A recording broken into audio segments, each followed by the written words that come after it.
Hello, everyone. It's Scott here. A quick apology before we get into the thick of things in this session.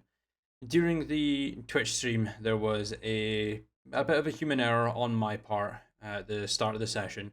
I had unmuted my own microphone at the start of the session, but had unfortunately not unmuted my system sound, meaning that all of the players' voices and their actions was not actually being broadcast for a solid hour of the game. I've taken the executive decision myself to unfortunately remove that first hour of gameplay from this video, as it is just essentially me talking to myself and moving things about on the Roll20 screen. So I do heavily apologize for that. I will ensure that something like that doesn't happen in the future. But for now, if you would please sit back and enjoy the next few hours of Dragons and Dungeons as the party finds himself up against the Baelor and its companions. Another attack. Thank you, Robert. Fuck, I fucked that up royally. An unfortunate looking creature. Well, that's kind of cool. I've not seen one of them before. Doesn't look very scary, does it, though? You know what? I appreciate your effort into understand conjuration. You've got to start somewhere. Yeah. I really fucked up. Thank you, Robert. This entire hour that we've been playing, I've had you guys muted on OBS. Yes. I didn't unmute my sound, so everything you guys have done, no one's been able to hear. Oh no. Look everyone, a Baelor and no bears. Fuck. Anyway. Again, you've got an echo, Adam. I don't know what it is. It's just every now my and then. drivers just crash intermittently, that's all. Yeah. And I just have to reset them every few minutes. Cool. Is there anything else you'd like to do on your turn before we continue?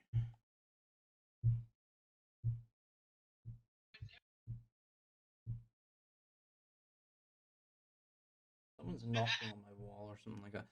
Sorry, Adam, anything else? I had to reset my... I can hear it. Yeah. I have no idea what the fuck's... Can people stop knocking, please? Jesus Christ. Anyway, anything else you'd like to do on your turn, Victoria? I get a second attack, don't I? You do, if you'd like to. So I'm going to take another longbow shot at the Baelor.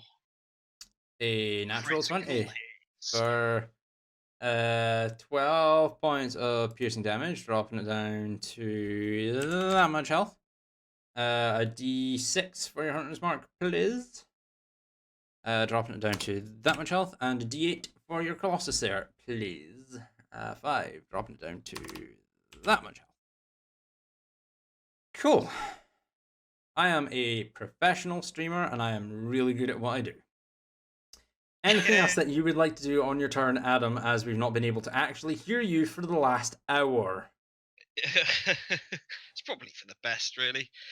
I am now going to use my bonus action to slip into shadow. Okay. Go ahead and roll me a stealth check, please. I would like to also use my Gift of the Shadows. When you make a performance or stealth check, you can roll one intuition die, a d4, and add that number to the ability check.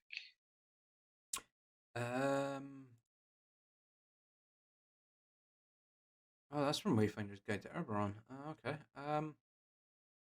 Yeah. Oh, if I can't use it, then don't worry. No. I'm just pointing out that like the next to the like Gift of the Shadows, like the little legend next to it is WGTE. That's Wayfinder's Guide to Eberron. I'm just pointing out where the source is from. So yeah, no, you can go ahead and do that. So go ahead and roll me a stealth check, please, as you slip into shadow.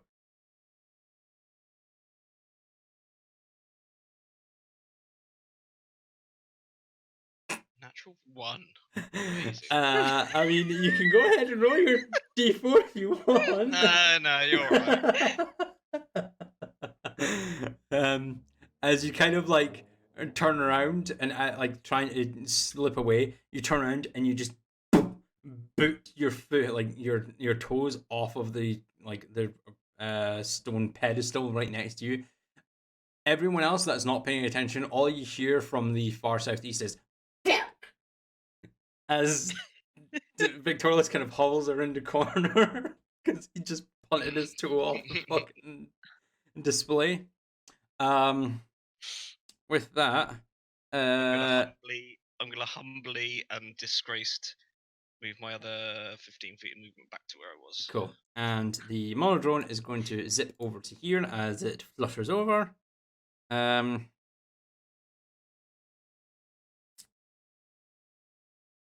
concerned. Cool. And then that is going to move on to the next person's turn in initiative. That's Coralina. Okay, let's see what I'd like to do here. I think I'm gonna try to pace myself and do a 4th level magic missile at the big guy. Okay, fourth magic missile. And for each spell slot I cast it above 2nd level or higher, I get an additional dart. Yeah, So I believe you get it starts at 3. So I believe let's 6 see, darts. 2nd, So, 3rd, yeah, 6 darts. So it's 46 plus 6. No, it would be 66. I'm pretty sure. That's D4s for magic Or missile. 64. Yeah, sorry. Yeah, so 6d4 plus 6.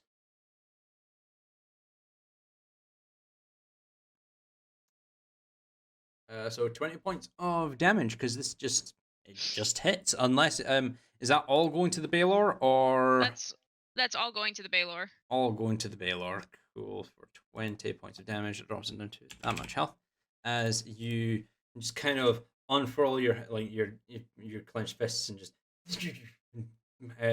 like deep purple bolts of energy just start to flit out from your hands in different directions, and as they sail through the air, it's just impacting across the Baylor. It doesn't seem to do much.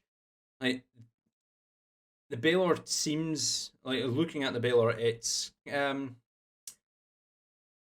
seems mildly inconvenienced by the magic missile striking it, but it doesn't seem to be that much of a hindrance. Yeah. Let's see. And then what do I want to do? Then I'll use my movement to get the fuck back. Okay. About there. No problem. Is that everything for your turn, yeah? That's it. Alright, cool. Neth'Tari, it is your turn in initiative. Okay, Temple just told us to attack the little guy, didn't it? The littler one, yes. It's still pretty huge, isn't it? It's bigger than you, yes, but it's little in the grand scheme of things. Has it killed one of the bears? I want the other bears to, 2 of them to attack that. Okay. You can go ahead and do that as you see fit. Where's the thing I'm looking for? There it is. So I will both Okay. do it. Okay, you want those 2 to attack them? Cool. Go ahead and roll the attack for your brown bear at advantage for each of them. Brown bear. I have to 8 plus 4. 3 for a brown bear again. Damn it. Where's the bars? Brown bear is a d20 plus 5 to hit. So that'll be advantage. So d20 plus 5 at advantage for each attack.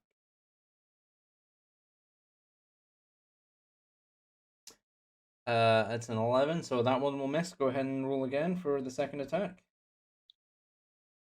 Because they get 2 attacks, brown bears. That won't hit either, I'm afraid.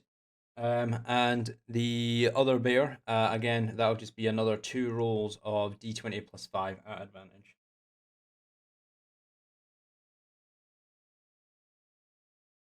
Uh, 13 won't hit either, I'm afraid.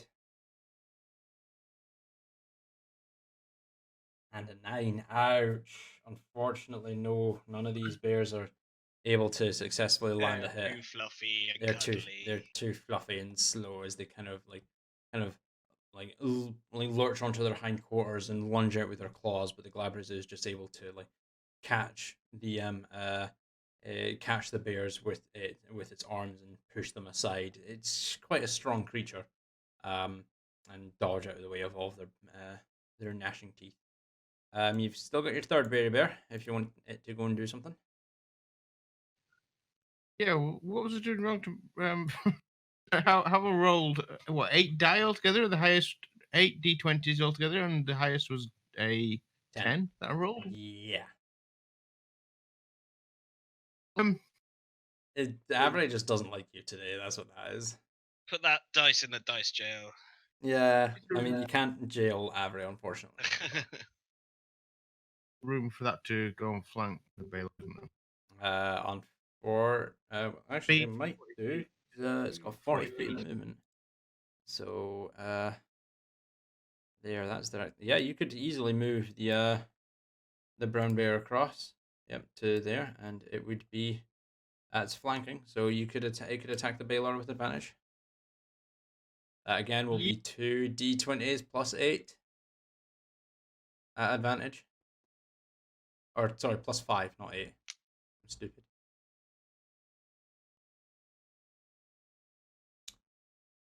Okay, so 14 plus 5 is 19. So the first attack won't hit, and 18 plus 5 is 23. That will hit. So the second attack is the bite. That will be 2. Or sorry, the claws. That'll be 2d6 plus 4.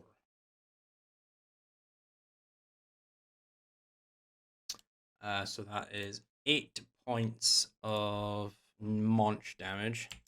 Drops it down to that much health. Yeah, that much health. As the bear kind of lunges out with trying to munch the shins of the Baylor, but the Baylor just kind of kicks it aside and not really paying it much attention before the bear lunges on it, kind of lurches up onto its hindquarters and slashes out and scores the Baylor across the back with several deep gouges across the back. And drops down to you now. What would you like to do? I would like to use my beast hide shifting. Okay, that I believe is your bonus action. Yep. Racial trait shifting. Yes. So yeah, that's your bonus action. You gain 20 temporary hit points, and your AC increases by 1. You still have an action as well. So I can use a spell, an instantaneous spell, and not break my concentration on Yes, the. as the only time that you will lose your conjure animals is if you cast another concentration spell, or if you take damage and you're not able to make the save. I'd like to cast a 3rd level tidal wave. 3rd level tidal wave. Cool. Where are you putting that down? Probably on the Baylor, because it's got fire, hasn't it? You said it's got fire weapon. Yeah. You don't know if the tidal wave will have any kind of effect on that at all. Well, We have actually used it on one before, haven't we? I believe you did Yep. when you were at Steamscar. Yeah. So you could do like that or something like that if you want to just hit the Baylor and nothing else. yeah, I want to avoid hitting the bear and Campbell, Yeah, really. Cool. So, So that will be a dex save of 14 for the Baylor. Okay, that might actually be pretty good for you. That's a 5. Yeah, that's that total 7, so it fails. So go ahead and roll me 4d8 of bludgeoning damage.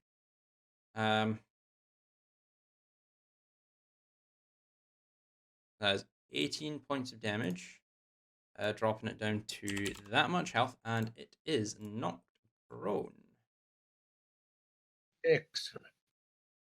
As a large torrent of water just erupts from the cobblestone floor and then plunges deep down onto the Baylor. The Baylor, not able to react in time, turns to it and tries to slash with the whip and longsword to cut through the tidal wave to try and dissipate its effect, but the wave's having none of it as it just pummels down onto the Baylor, knocking it onto its ass.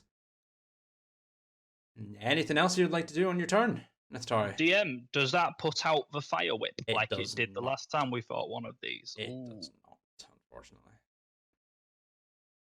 I think the only person who took a lot of damage so far was Temple. Coralina's taken some damage as well. Right. Can confirmed. Have been whipped. I'll move towards them so I can perhaps apply a healing spell at some point. Okay.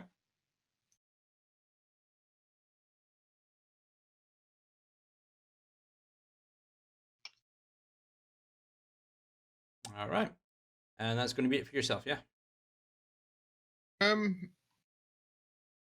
Yeah, I'm just thinking it's probably a Okay, really cool. bad thing that we're bunched up together like this in case The- there's some area. Then it moves on to the Baylor's turn. The Baylor is going to take 20 feet of movement to stand up. It's then going to turn to the Bolivar and is going to strike out at it with the longsword. Well, that's a 30 to hit, so I think that hits. I'm not too sure. As it does 2, 10. User entered your channel. Oh, fuck. Sound muted. Oh, away, TeamSpeak. Why are your sounds suddenly picking up? Sorry, so that was 2, 10, 13 plus 8. That is 21 points of slashing damage plus 2, 7. So that's 21, that's 28. So 29 total damage as the longsword strikes through it. Actually, yeah, no, unfortunately that is going to kill the bear because at the start of the Baylor's turn, everything within 5 feet of it takes 10 points of fire damage. That is including you, Temple. So Temple, how much? 10 points of fire damage. It's just a flat 10 points of fire damage. The tidal wave didn't do anything to kind of No. dissipate the fire damage. No. No, unfortunately, it like the flames itself are just being exhausted from the Baylor's body itself. It's not like a magical effect or it's a natural phenomenon that's occurring within its form. It's nothing that can be put out, unfortunately. So that's that burr gone. The Baylor's then going to use its whip for an attack. Who's getting whipped this time? 10 feet. Nope. Possibly, definitely not. Unless it's got 20 feet of movement. Let's see here. Oh god, here we go. 5, 10, 15, 20 as it moves up. Now. 10, 15, 20, 30.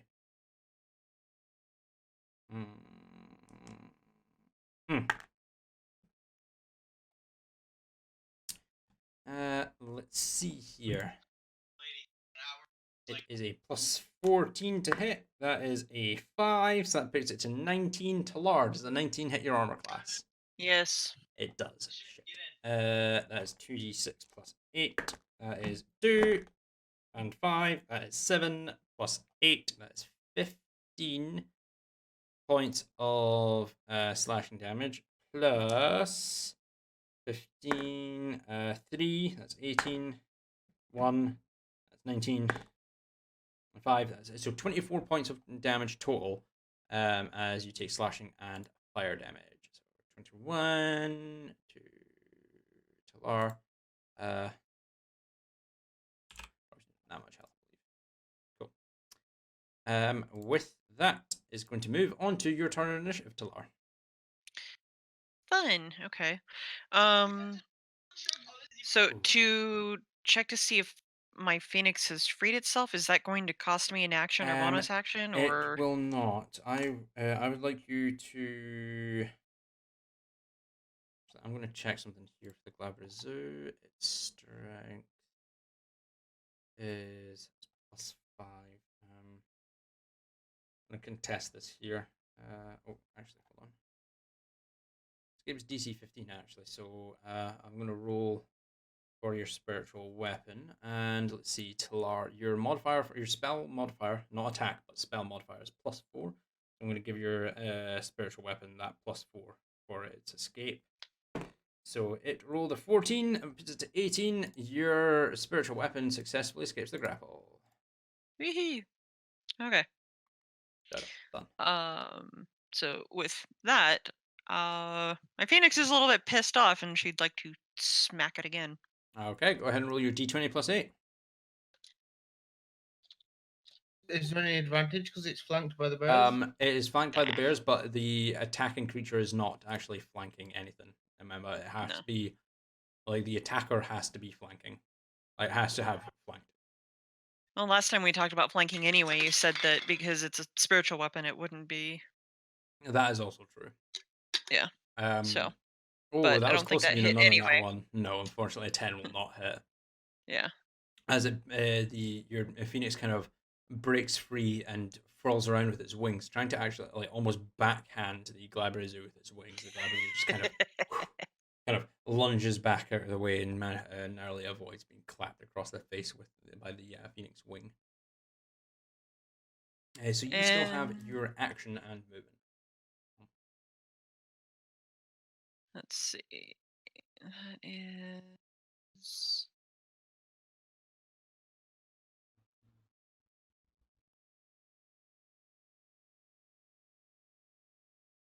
Can't see the squares too well on here. Yeah, it's because of the gray of the floor. Unfortunately, that's my apologies. That's fine. I'm gonna have her move back Okay. just a bit. Before you move, or is that if you move beyond these squares here, the Baylor will get an attack of opportunity against you. Oh, I didn't realize that was within the whip. range. It's within. If you leave its melee range, its whip is a melee attack and has a 30-foot range. So if you move beyond 30 feet away from it, like beyond these squares, you will provoke an attack of opportunity. DM, does that mean you can freely move within 30 feet of it without provoking an attack of opportunity? If you're outside, if you're between 15 and 30 feet away from it, yes, but it also has its longsword, which is only a 10-foot range. So at the moment, like 10 foot would be these squares here. So you are unfortunately within the 10 feet of it. So if you were to move outside of 10 feet, it could attack you with its longsword. Talar is outside of that 10 feet, so it can't attack with its longsword, but you are within 30 feet of its whip, which is actually classed as a melee attack. Okay. Well, thank you for pointing that out. Melee weapon attack. Yeah, reach 30 feet. So it will be able to make an attack of opportunity against you if you move outside of its 30 feet range. Okay, well then. Then what I'm gonna do instead, because I'm running low, 4th level guiding bolt right to its face. If I can right hit to it. its face. Cool. Where's guiding bolt at 4th level? That will be a d20 +8, please.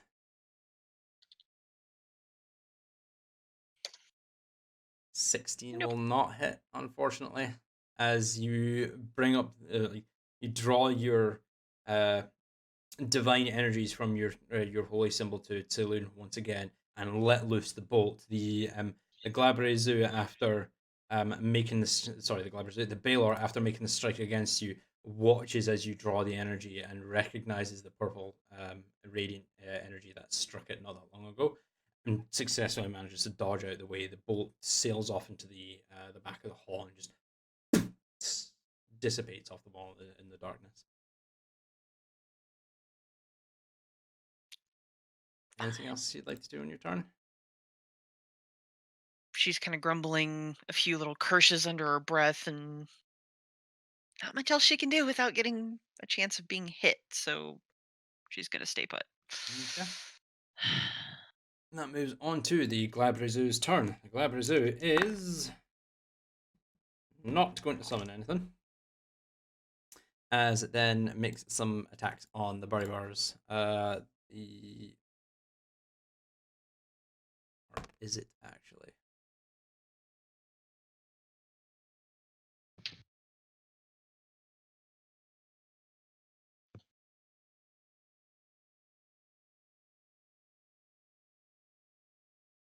Oh, can that work?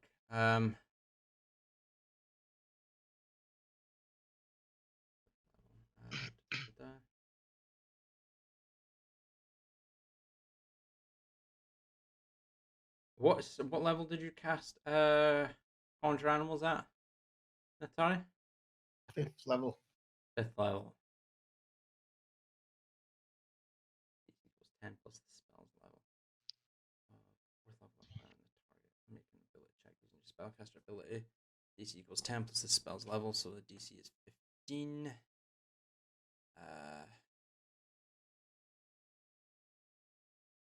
Doesn't say what it is, so it's just going to be a flat roll.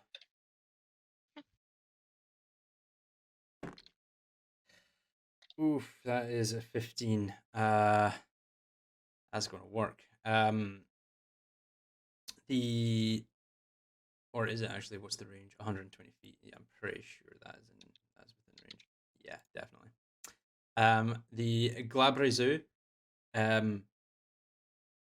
kind of like after the initial bear, once it killed it, just turned back into the Fey energy. It realizes that it's not a material being. It's been conjured. Turns to you, Neftari. Extends one of its arms out to you and just utters. May I use a reaction? You may use your reaction if you want to counterspell. I'd like to counterspell. Okay. At what level are you casting counterspell at? We'll try. Let's go 4th level. 4th level. Yeah.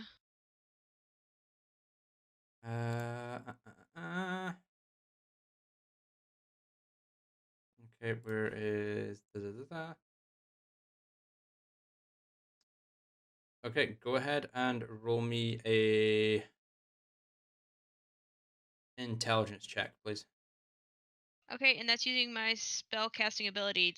Is that yeah, my? So your as a wizard, your intelligence is your spell casting modifier. So an intelligence check is basically like a check with your spell casting ability modifier. Okay, so you just want a flat intelligence check? A flat intelligence check will be the spell check. 14 doesn't make it. The DC's 15. Shit. I tried. Do you have any 5th level spell slots? Yeah, shit. If you'd used it at 5th level, it would have automatically cancelled. Yeah, but I'm not gonna take that back now. I know. I'm just want to let you know. I'm sorry, but That's no, okay. Cara, you see that the Glabrazoo is like doing some somatic gesture towards Neftari. You realize that it is trying to cast a spell. Who speaks Abyssal? Anyone? I think I do. Nope. You speak Primordial. No, I don't. I don't think anyone speaks Abyssal. No, you hear the demon call out in a deep, guttural, and very sharp tongue that you don't understand, and there's a flash of crimson light that kind of streaks towards you, Neftari. It strikes you in the chest. It doesn't hurt, but you just feel a you just feel blank for a moment. And as you glance around, the bears that you'd conjured dissipate into Fey energy as it cast Dispel Magic on you and ended the effect of your conjure animals. Oh, bugger. Yeah. That's okay. It happens to the best of us. With that, it is then going to go 5, 10, 15 feet to here. I think you made a mistake, DM. That's where I'm standing. No, that is exactly where I want it to be, and it makes 2 attacks with its pincers and casts a spell. So it's going to make 2 attacks against you, Temple, at advantage because you're flanked. That's a 4, and that's an 11, so that's a 20. So that's not going to hit on the first attack. And the second attack is a 13 plus 9. That's a 22. That's a 16 plus 9, so that's a 25. That hits. That will hit you. Cool. So the second one hits. That's 2d10 plus 5. That's 10. 13 plus 5. That's 18 points of bludgeoning damage to Temple. And I would like you to also go ahead and roll me a strength save, please. Okay. Oh, wait, hold on. Actually, no. Medium or small creature, it is grappled. No, actually, you don't. There's no save. You are grappled. Oh, okay. No save. Okay. And no save. No, it just says here that if the target is a medium or smaller creature, it is grappled. The escape DC is 15. As large for the point of strength based doodads. Let me take a quick look here at your racial feats. Like specifically something that involves strength. I think I count as a large creature or something like that. One size. Hold on a sec. Let me take a look here. Powerful build from Wayfinder's Guide to Aeron. You count as one size larger when determining your carry capacity and weight that you can push, drag, or lift. It doesn't count for strength checks or grapples, unfortunately. Oh. So you're still classed as medium for a grapple for like being grappled. So it does hit you. So your speed becomes 0. You can't benefit from any bonus to speed. It ends if the grappler, or the Glabrezu in this case, is incapacitated. Also ends if an effect removes the grapple creature from the range of you, like removes you from the range of your grappler or the grappling effect, such as if you or it would be hurled away by the Thunderwave spell. You can make a strength check on your next turn to try and escape. The DC is 15. And with that, it's going to move on to your turn. So go ahead and roll me a strength check if you want to try and escape the grapple. Let me out. So that's a strength check, DC 15. Yeah, no, I'm not even going to give you the icon. Yeah, you're you like it reaches over and strikes you with like one of its pincers, and you just feel it kind of grab on and kind of almost buckle in some of your metal plates before you just manage to like kind of shoulder barge into its stomach. It just kind of lets loose its pincer and just snarls at you as you manage to successfully break out of its grapple. You've got your full movement action and bonus action. Cool. Well, I'm gonna take a step this way, which, as I understand it, I can do without triggering attack of opportunity from the big. Yes. Cool. I'm in a little bit of a tricky spot here, guys. What's my HP? Yeah, I'm gonna use Lay on Hands on myself. Okay. How much are you healing for? Do I get 55, don't I? You get 55 at the level 11th level. You have 55 points. All of it. All of it. Cool. It puts you back up to that much health. Cool. Cool. I'm gonna hang out here and wait for something cool to happen. You guys have got this right. Right. Cool. With that, moves on to Victorless. It's your turn in initiative. Well, seeing as stealth doesn't seem to be my forte, for the time being, anyway. Yeah, I'm gonna dash out from behind. Mm-hmm. This pillar to there.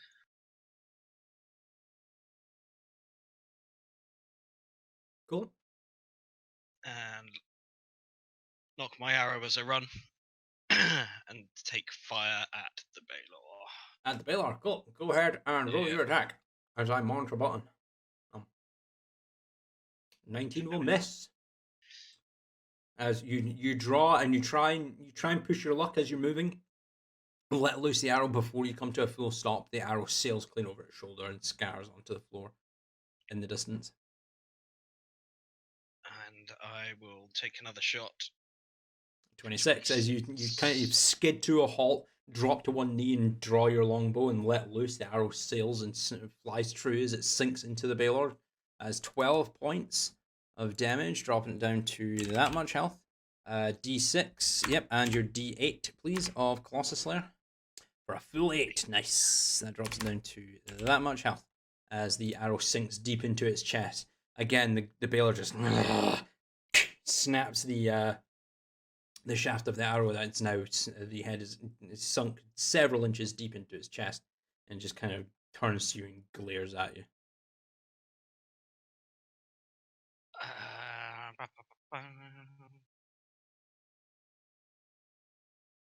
That'll end my turn there. All right, cool. With that, we move on to Coralina. It is your turn in initiative. Okay, so before I do anything, I've got 2 questions for the party that I will ask in character. Temple doesn't need to physically breathe, right? Can I answer? Yeah, I'll give you a free action to answer that. Correct. Excellent. Talar kind of looks back at her like, "What are Oh, you wait, what planning?" What kind of fucking Alright. question is that? Exactly. Going house rule for conjure elemental, and I'd like to summon a water elemental, please. Where from? I require sand and water. I can use my spellbook as a focus to substitute one of those. Yeah. I'd like to use a bonus action to reach in my bag, and I have a little bag of sand. It's in my equipment. Okay. Double check here. I want to see this.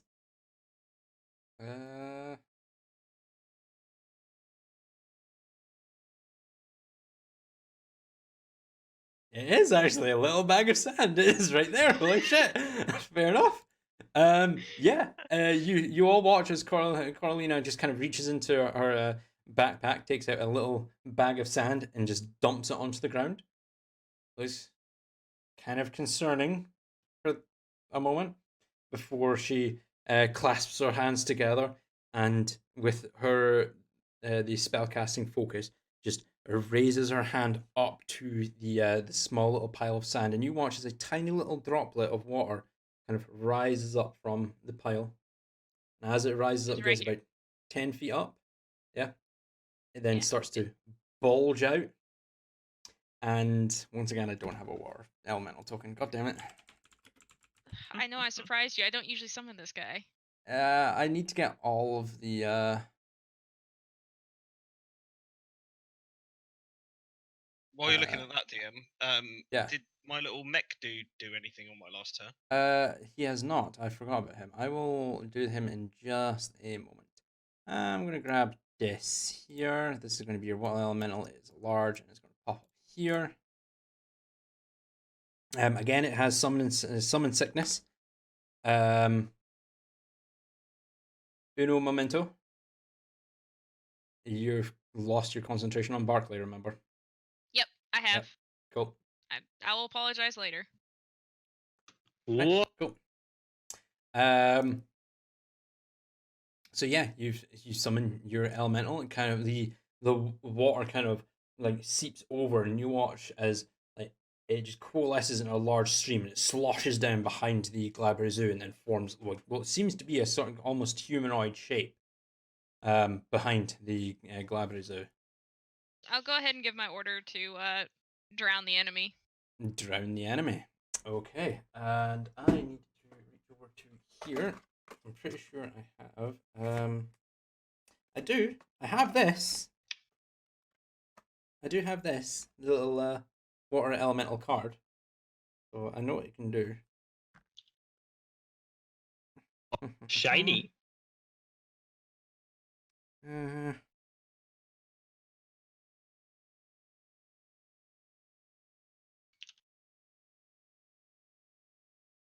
I'm just reading that. Let me take a look here. No, it cannot. Cool. Right. Good to know. Anything else you would like to do? No, that's it for me. Right. With that, we will move on to Neftari. It is your turn in initiative. Okay. I'd like to cast haste on Temple. Haste on to Temple.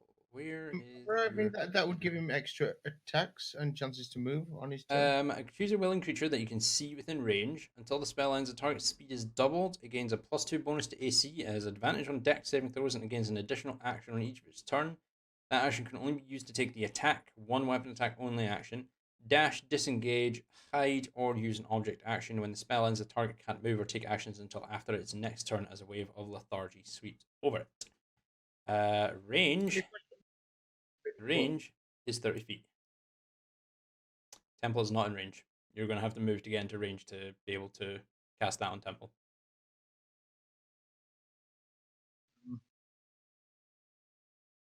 Yeah. If the spell gets broken before the minute is up, does that mean he still gets the Yes. the negative side? Yes, because it's when the spell Also, ends. Can you explain the negative side effect, please? So essentially, like if you cast haste on yourself or an ally, when the spell ends, they're essentially stunned. They can't move or take any kind of action, so they basically skip their next turn in initiative. Okay, which so it doesn't. But Okay, it lasts up to a minute, so that's 10 rounds in combat. So it could potentially be a massive benefit. But if the spell ends prematurely, because it is a concentration spell, so if you take damage, you're gonna have to roll the save. But it could be like one turn of getting a bonus attack in, and then missing your next turn in initiative.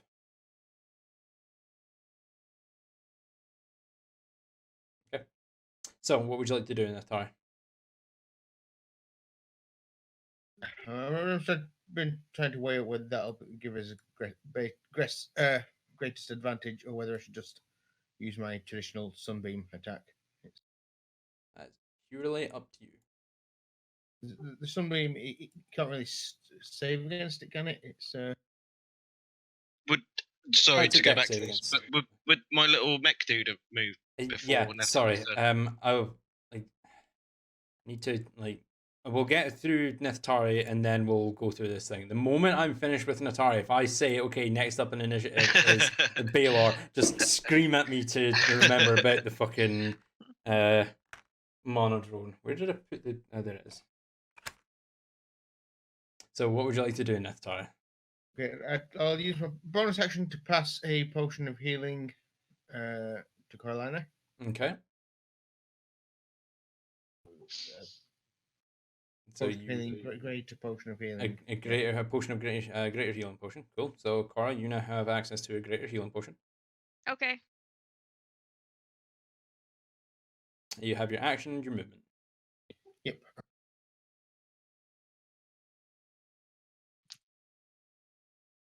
To here, use the cast sunbeam at 6th level. Okay. Sunbeam at 6th level. That is a con save of 14 on the Baelor, I'm assuming, yeah? Or are you going straight for the Glabrizo? The big one or the littler one? Baelor, I think. The Baelor. Cool. Right. So con save of 14, the Baelor has... Oof.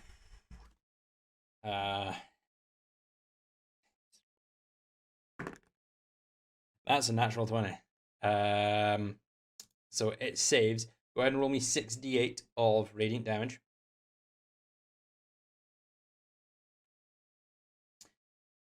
Takes half damage. So 29, that is 14. 14 points of radiant damage, drops it down to that much health. As it manages to duck out the way and avert its gaze as the sunbeam strikes the side of its head. It burns away some of the skin, but the skin essentially just turns a deeper shade of vermilion before returning to that crimson color, and it just kind of turns its head slowly to you and glares at you. It hasn't been blinded. Okay, I'll use my remaining 10 feet of movement to away, I guess. Where are you moving to? Okay, yeah. Yeah, no, you're fine. I think I'm going to start ruling it's just from the center of the token. Because technically speaking, like, if I go from this side, you've moved out of its range. But, I'm so, not I'm sure just how gonna far it's a little from, depth. I'm going to rule from center of token for ranges.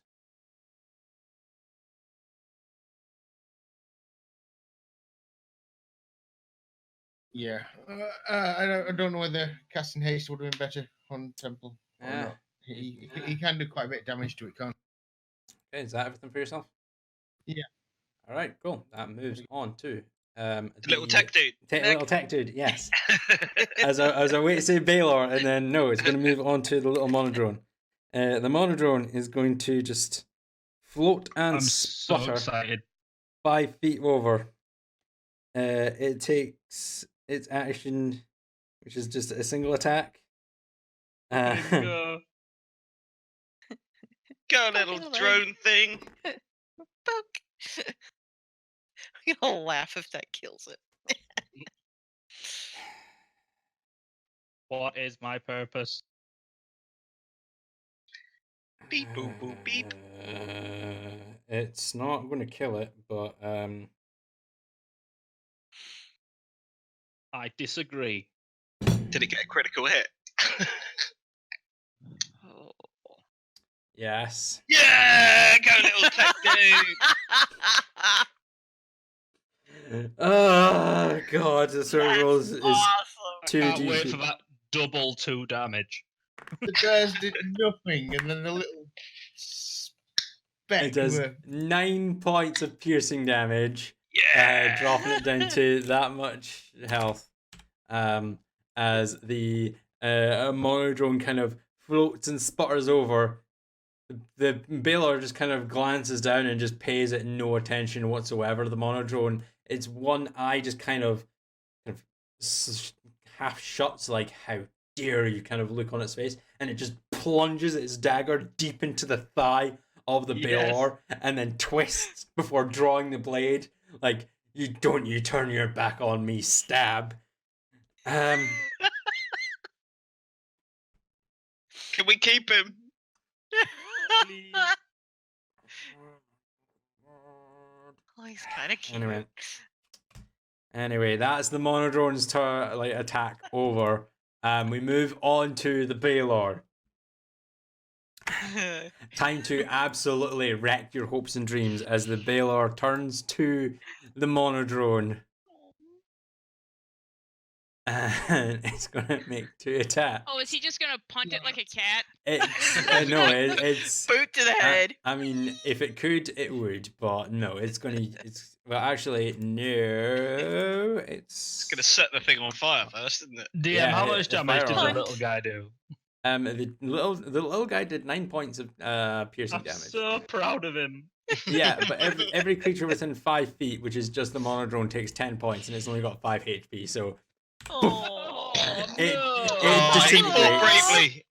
He fought super bravely and just turns it to dust as the heat from the Baylor just causes its form to just kind of crumble. We and will never forget your disintegrate. sacrifice, mini drone. thank you, little guy. Right. Okay. Next. Okay. The fucking Baylor is going to move 5, 10 feet. It is going to flank you, Temple, and it's going to attack you twice. I disagree. I don't. The longsword melee attack at advantage. That is an 8. That is a 17 plus 14, so that's a 31 to hit. Think that hits? Yeah. Yeah, just a little bit. Just. Yeah, just. Although to be fair, So, 27 7 AC, we're not far off. 7, 8, 9, 10, 11, 12, 22, 23, 31 points of damage in total as it manages to bring down its lightning longsword down onto your back. It's then going to like rear back with the fire whip and kind of snap the fire whip at your back as well. That is a 28 on the first roll. The second roll is a 27. So yeah, that's going to hit.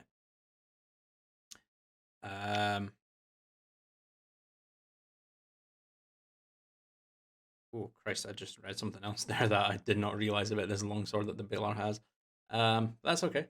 So yeah, so 2d6 plus 8, that's 4, 10, 18, 23, 29,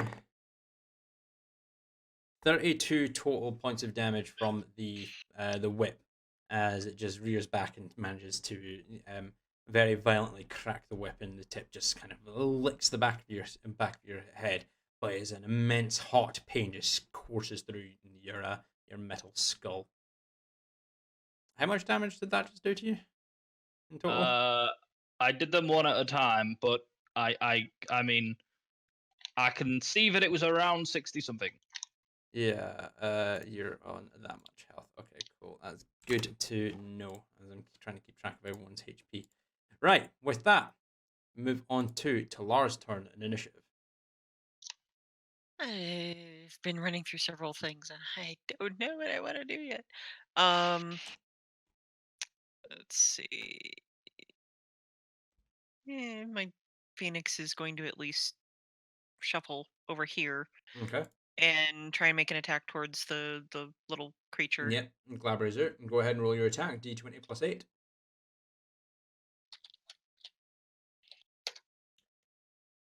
Oops, that's not what I An wanted. attack. Sorry. Not a check. Yeah, I D20 hit C plus by 8. accident. Or a roll for D20 plus 8.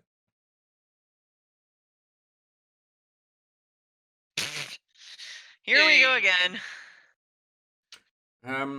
High or low, please? Low. That's a 25. Your Phoenix is not grappled, but it does miss as the Glabrazor kind of essentially just backhands the Phoenix as it tries to make its attack, and it just flutters away a few feet before returning to its position, ready to pose for another attack. Sorry. Okay. That was your bonus action, so you still have your action and movement. Right.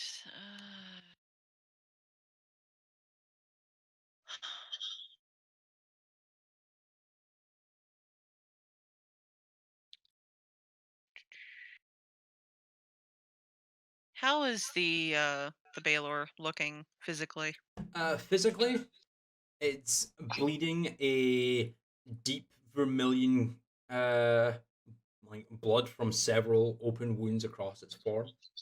It's still standing, still looks like it could take a few hits, but you've done quite a bit of damage to it. And she glances over.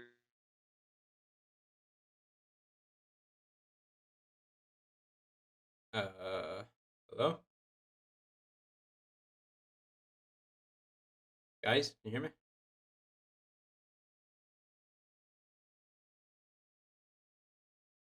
Hello, guys?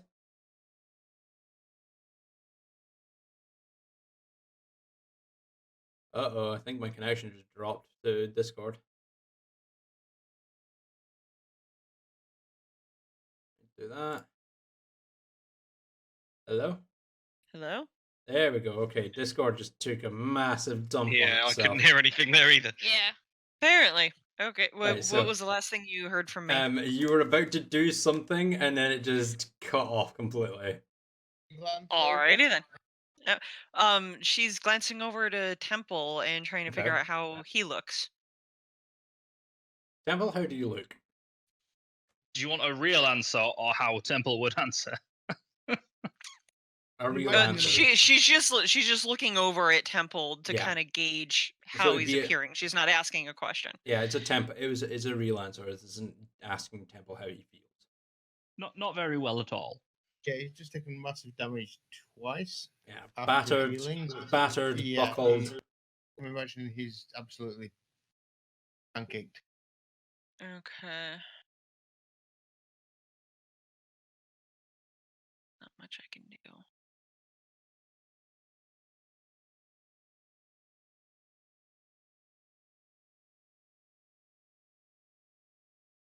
Yeah, the problem for healing Temple is that he's right between two enormous, big, evil. Yep, not well and flanked. Mm-hmm. These are some strong beasties, although I disagree, really. I mean, Temple's stronger is just not in the right frame of mind or something. Just seeing what happened to the Topaz Blade. It's had a negative impact on your morale. There you go. That's why you're rolling so low. Yeah.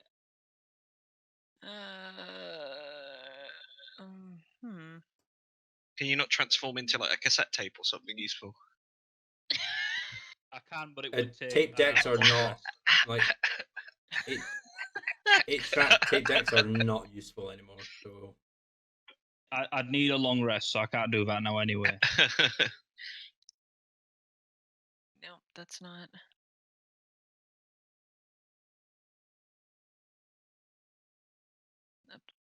Okay. Oh, there's not. Wait, what is that? Oh, it's an action. Okay. And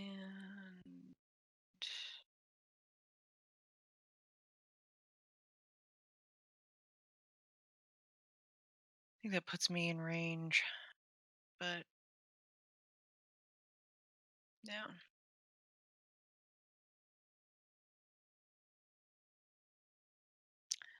This point, she's figuring that any amount of healing that she's going to be able to do. And I'm hearing an echo back from you, and it's distracting me. Oh, hang on, let me reset my drivers again.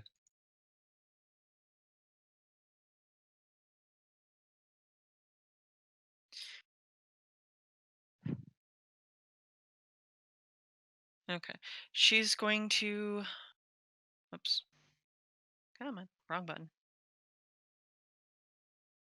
I believe it's to here. Oh crap! I did not mean to do that. I just turned off my Roll20 on like on from the player side. Let me drag that back over. Sorry. Cross that off by mistake. So you're heading up to there. From there, I believe it was. Okay. Yep. And at this point, any amount of healing that she could do is probably going to be destroyed in the next round anyway. She's going to cast Beacon of Hope on Temple. Beacon of Hope. What level is that? 3. Third level. Fourth level. I have nothing left above that. Beacon of Hope. This spell bestows hope and vitality. Choose any number of creatures within range. For the duration, each target has advantage on Wisdom saving throws and Death saving throws, and regains the maximum number of hit points possible from any healing.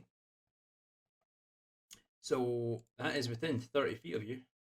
Mm-hmm. That can be yourself, Temple, Nithari, and Coralina if you'd like. Oh, any number of creatures. Okay. Yeah, any number of creatures within range.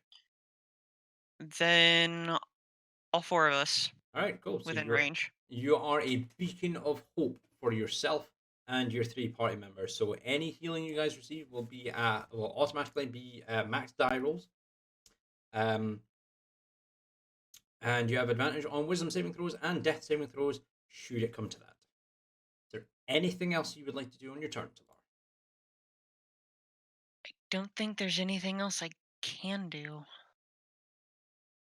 Movement, action, and bonus action, which my Phoenix flubbed that, so.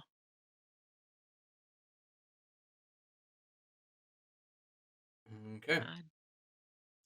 Yeah, I don't think there's anything else I can do. Right.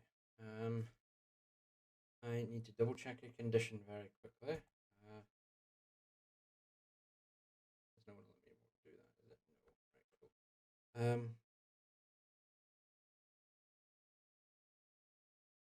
Right, cool. Okay, right. This is going to get interesting. The Glabrezu's turn. It is going to cast a spell. So I will point that out for you, Cora, if you'd like to use your reaction to attempt a counterspell, if you have Okay. the slot. As it kind of points to you, Temple, as it's between you are between it and the Baylor. It just says something really soft but really sharp in that language that you don't understand. I'll blow my last 4th level for it. Okay, go ahead and roll me a intelligence check. DC is 18. Okay. Oh, damn. This is an 8th level spell it's casting. Nope. Unfortunately.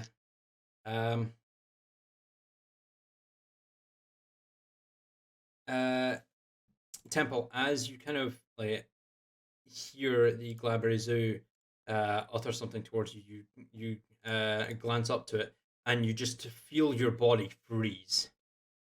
It's cast Power Word Stun on you. You are stunned for like the duration of the spell, which is until you roll a saving throw.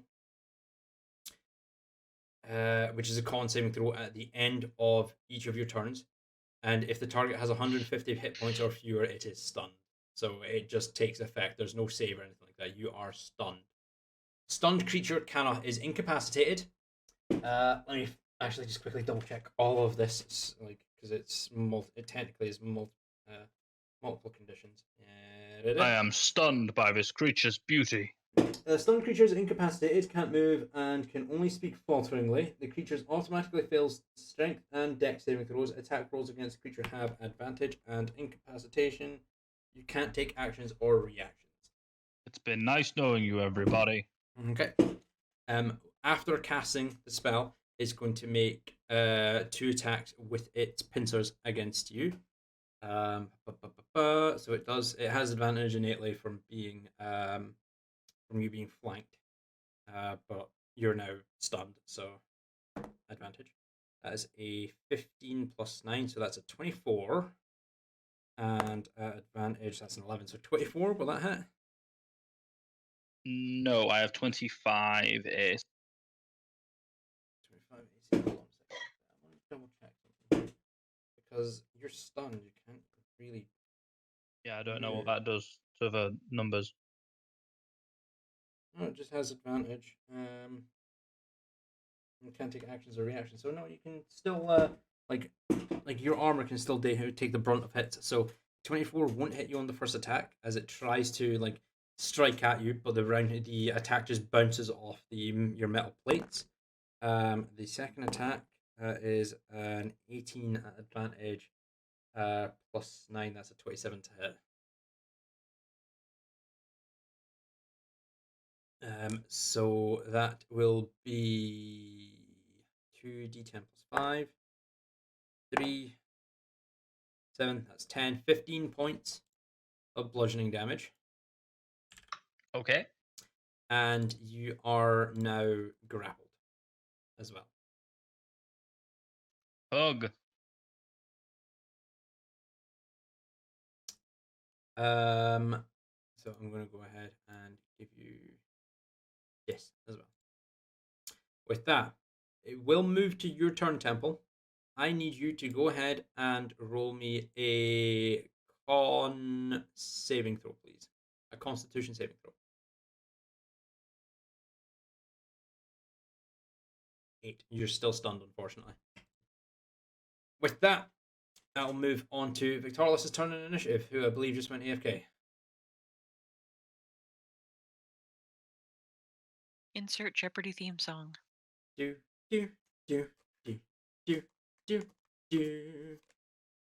Actually, I shouldn't do that because I'll end up getting struck with copyright. Even if you hum it. Probably. I don't know. I'm not going to risk it anyway. Yeah, we'll just wait for Adam to get back, and then it'll be his turn in initiative. Since Temple, you are unfortunately. Should we take this stunned. moment to take a break? Or If Who's next in initiative? Coralina is next in initiative, and it might take Adam will be a couple of minutes. So if you guys want to go ahead and quickly go to the bathroom or grab a snack or something like that, feel free to go ahead and do so. It won't take a full break. But those of you who have just gone and won't be up for a few minutes in initiative, feel free to go and grab some tea or a drink or go to the bathroom or something like that. So Talar and Temple, that'd be you two. Okay. Feel free to. Food. Be right back. Neftari, you're not in initiative until after Victorlis and Coralina, so you feel free to go ahead and do something as well. Coralina, I mean, you can if you want to, but, if Adam gets back and then it moves on to you, that's on you. Oh, Yeah. that was a nice Well, I have a touch. wireless headset, so I You're act like already I'm up and about. yeah. You're already gone. Like, wait, it's sitting at my table playing D&D? No, Well, no, I'm I walking can't. about I and can't playing move. D&D. No, I have a cat in my lap right now, so therefore I cannot move. Oh, okay. Bad cat. Gatsby, get down. No.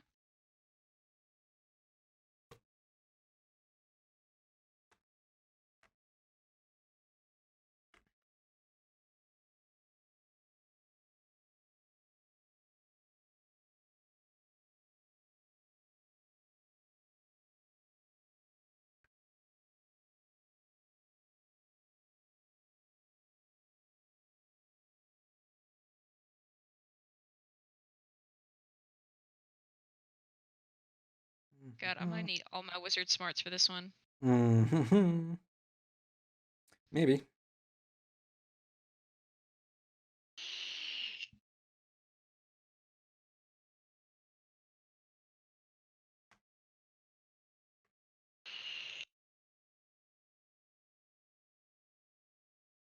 Oh, he has returned.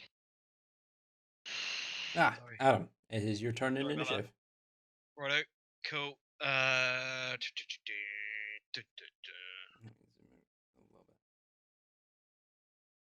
Gonna keep running. Mm-hmm. Talar. 30 there. Mm-hmm. And Fuck. did Temple get squished there? Temple got squished. Well, Temple got hit by power word stun. Okay. Okay. Fire my longbow. Alright, cool. Go ahead and roll your attack. Oof. Asshole. Oh Hi. dear. High or low, please. Low. Okay. You come to your full stop.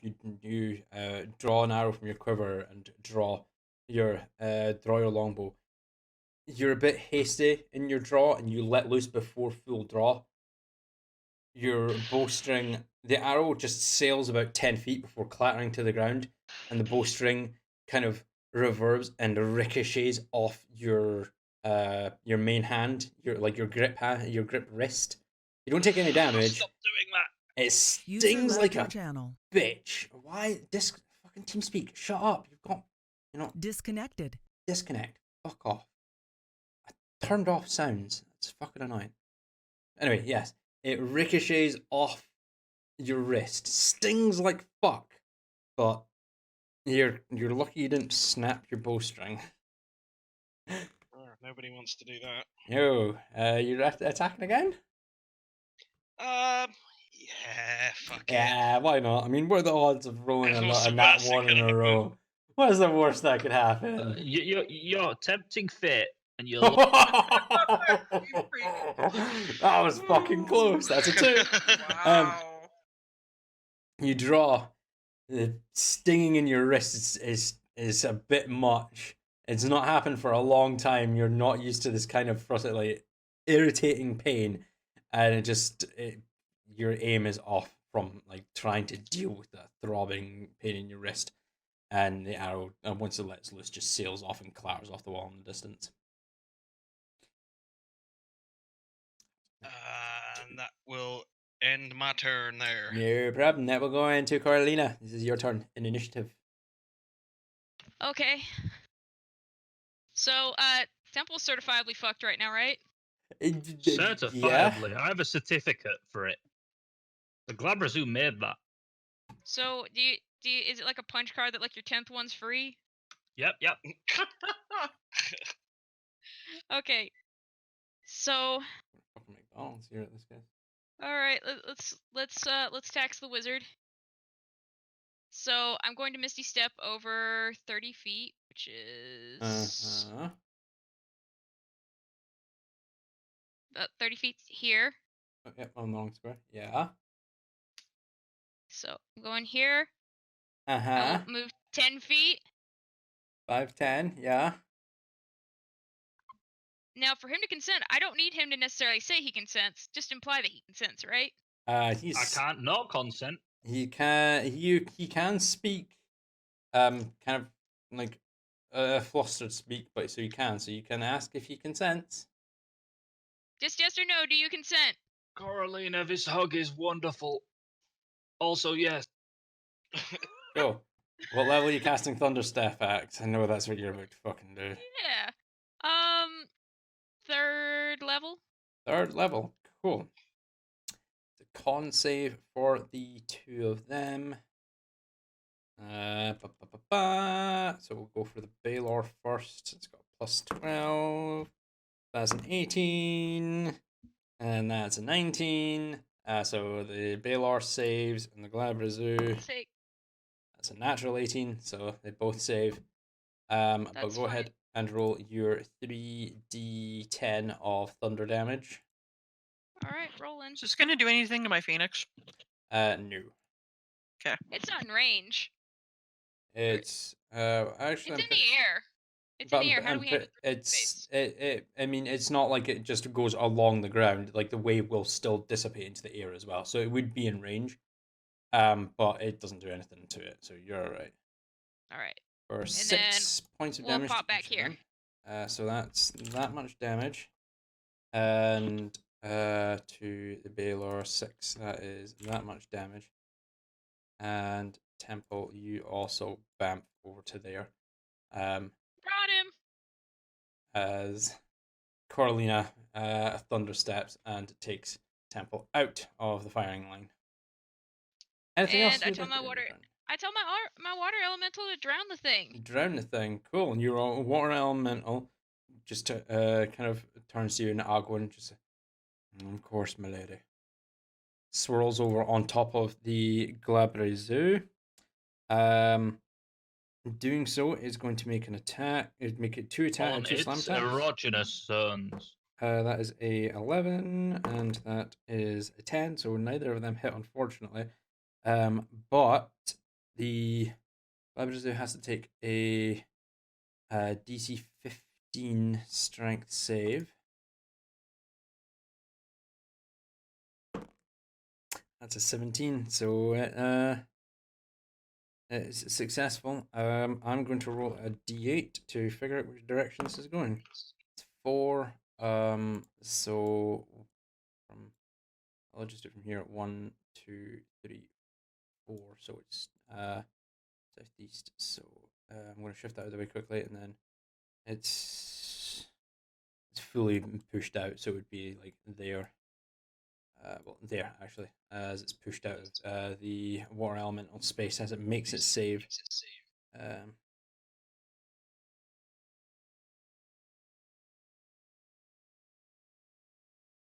I mean, that's all I got. Yeah, that's it. So that will then move on to Neftari. It is your turn in initiative. How does the Glabrazoo look? Is it bleeding and stuff? Oh no, the Glabrazoo looks absolutely fine. You've barely touched this thing. Oh, actually, speaking of the Glabrazoo, before we move on. Actually, no, I'll leave it just now until it's next turn. So please continue, Neftari.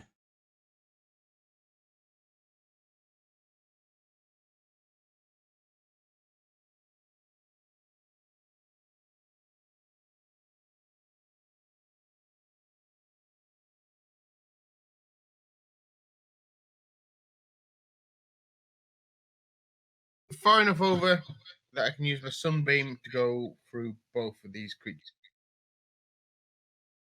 But can I use my bonus action actually to pass Temple a healing potion? Not from where you are. You'd have to move up to, like, you would have to move to Temple and do that, and then move up to here, and then. So you could, in theory. I'll do that. Yeah. All Will right, Temple cool. be able to consume a healing potion? Is it Not, paralyzed? Or... and not until he makes a save from the stun. You could shove it down his throat using your action if you wanted to, but other than that, Temple will need to make the save and then consume the potion. Right. I couldn't use my bonus action to shove it down his throat. No, it's an action. It's a bonus action to take a potion yourself. It's an action to shove it down someone's gullet. You've got an echo again, Adam. Okay, resetting. Cool. So what would you like to do? I think I need to kill these creatures, but I could do to heal everyone as well. That's It's catch 22. Yeah.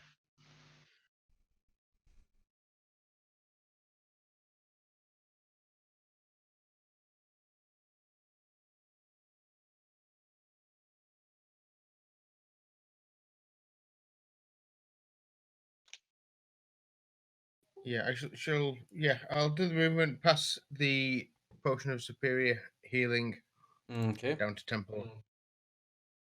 No problem. Move up and cast a sunbeam through both enemies. Okay. So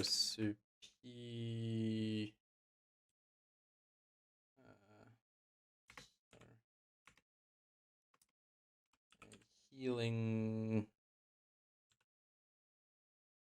potion of healing superior. Add that to you, Temple. You now have a potion of superior healing potion. A potion of superior healing, which is an 8d4 plus 8 if and when you choose to consume it. You're recasting your sunbeam. That is a con save of 14 to both of them. We'll do the Glabrazer first, as it's in the firing line. That's a 19 and a natural 20. So the Glabrazer saves. That's a 5 and a 9. What is the Baylor's con? Plus 12. That's a 21. So they both save, I'm afraid. Go ahead and roll your 6d8 radiant damage. They're both taking half, and neither of them are blinded. They both take 10 damage, so that drops down to that, and drops down to that. Oh, fuck. God damn it. I just lost my initiative. See, I fucking hate Google Chrome at times. You accidentally click on a bookmark and then drag it into something, it just royally screws you over.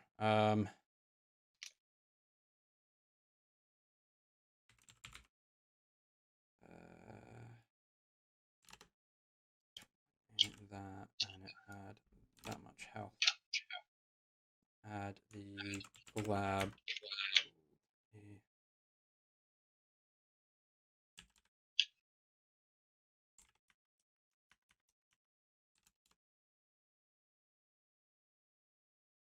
Right, so Talar was 20, the Baylor was 20, Nathtari, you were 3, Tarlas up, you were 5, Coralina, you were 4, Temple was after the Glabrazer, which means that should actually put you guys back into initiative order. Baylor was first, so that so the Baylor, then Talar, then the Glabrazer, Temple, Victorlas, Coralina, and Nathtari. Yeah, cool, right. No longer have track of your healths either, which sucks. But it's fine. Anything else you would like to do on your turn, Nathtari? Sorry. I don't think there's much else I can do. Okay. I've no left, have I? Not at the moment, I'm afraid. And you've got, I think, 5 feet of movement, but that's about it. Let's move up and to the left one. Up and to the left, go ahead. No problem. Right. It moves on to the Baylor's turn in initiative. Baylor is going to move. Hold on, how much movement does it have? 40 feet. 10, 15, 20, 25 feet up to here. The first attack is going to be the longsword against you, Temple. No one takes any fire damage because no one was in 10 feet of it, but against you is at an advantage since you're stunned.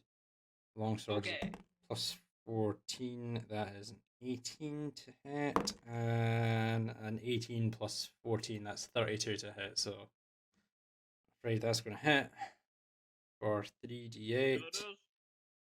There it is.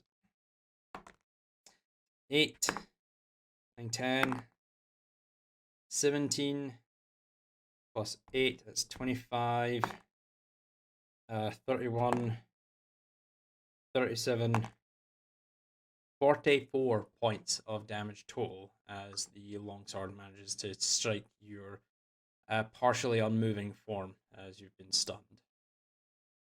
Okay, that deals all the damage. You're down? Yep. Okay, cool. So you Ouch. are unconscious. But you're no longer stunned, but you are Yep, no unconscious. longer stunned. Silver linings. You still have the Beacon of Hope. Is that actually a Beacon of Hope? Is that a... I don't remember what that does. Hold on, where is it? I think it's advantage on saving Advantage on throws, death isn't it? saving throws, yeah. Yep. It was... What level was Beacon of Hope again? It's a 3rd level. Okay, so it's... Third. Right, cool. Okay, and then 1 or 2. Let's find out. 1, 2. That's a 1. Okay, cool. So the whip is going to go for you, Talar. Hit the dice, unfortunately. It's the roll of the dice, unfortunately. That is a 10. That's a 24 to hit. Yeah.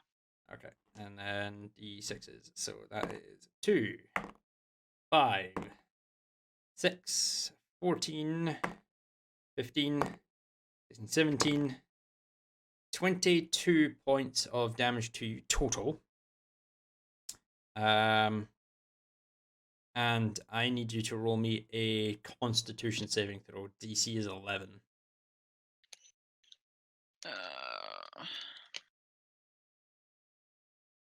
15. You make the save. You maintain your concentration. As the Baylor strikes down at Temple, knocking him unconscious as his metallic form just crumples to the floor. And with a searing hot lick of sudden intense pain, the whip strikes you in the chest, almost igniting your leather armor as the Baylor then kind of like reaches up and catches the whip and gets ready for another strike.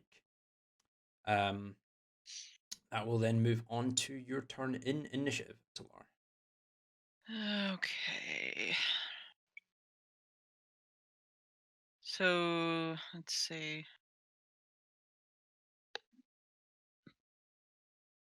If I cast another concentration spell, the current one ends. Yes.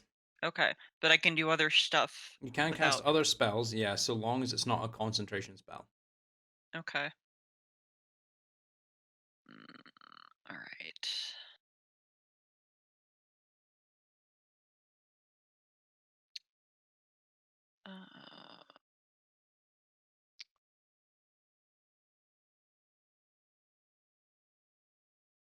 At this point, would healing spells would still do something for Temple, wouldn't it? Yep, it would. If he receives healing, he becomes conscious and is back at whatever HP he receives. Okay. Then what am I sitting at?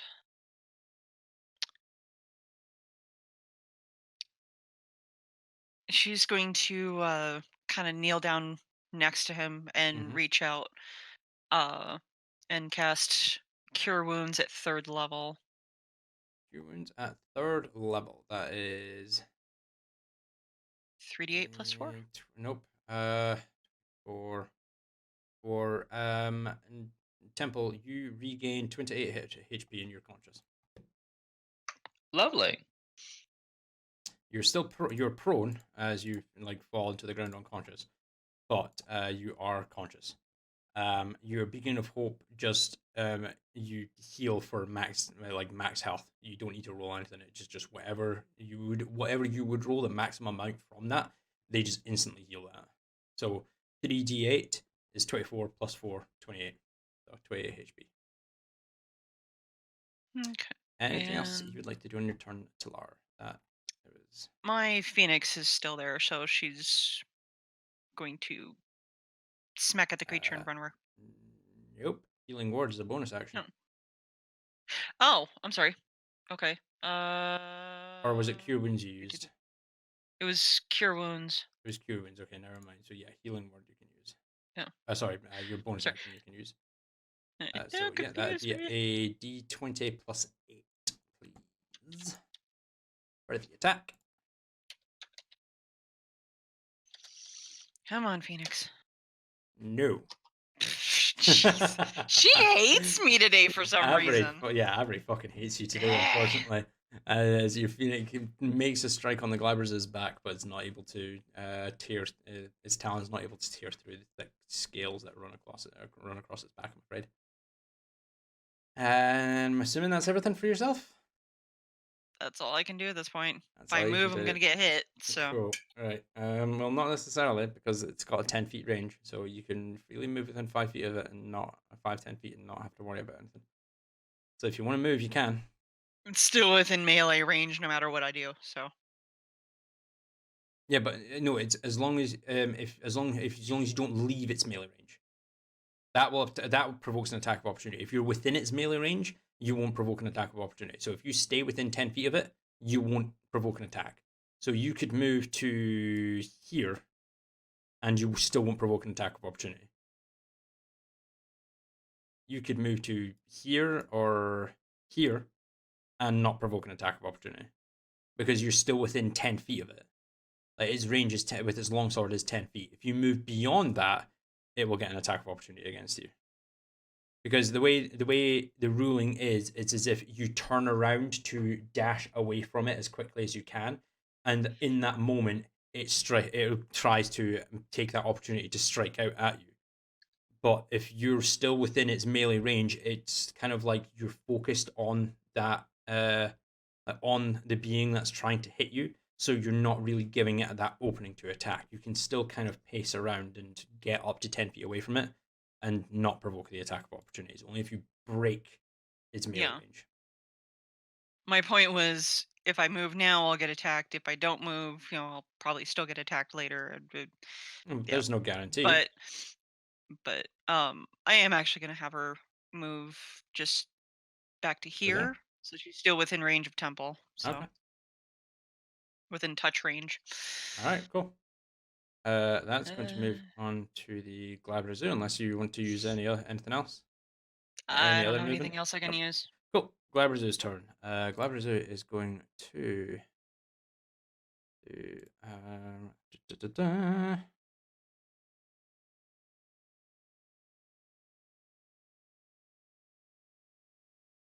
no, that's not what I wanted to do, but okay.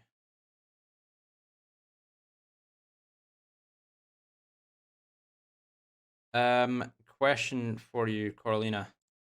What spell slots did you use to conjure your elemental? I blew both of my 5th level spell slots. Both 5th level spell slots. Okay, that's a DC 15. The wizard is being taxed super hard. DC 15. That's a 10. So no, it does not get dispelled. And the Glabrazoo is going to turn and strike at the water elemental. I'm pretty sure that's at will. Yes, it is at will. Right. 2 attacks with this pincers and cast a single spell. So, plus 9.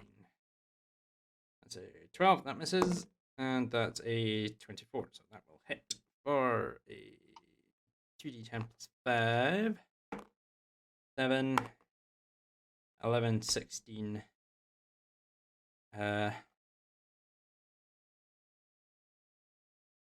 Do his pincers count as magical? They do not. Okay.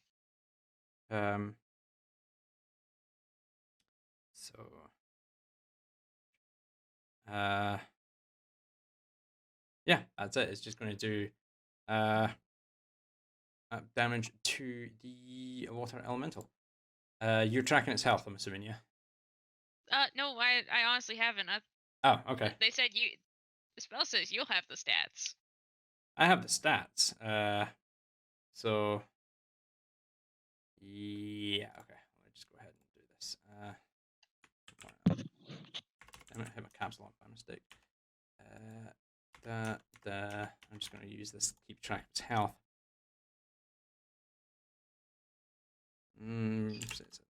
Cool. Save. Right, and then moving onwards, it moves on to Temple's turn in initiative. So you are conscious. 28 points of health.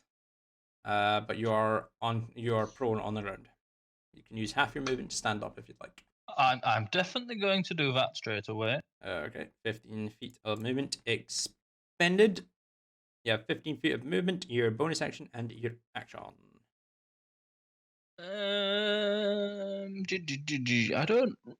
Not really sure what I should be doing here. If I should just be trying to deal damage. Before you continue on, there's one thing I keep forgetting to do on the Glabrazor's turn.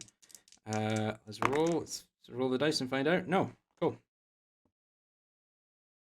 Please continue, Temple.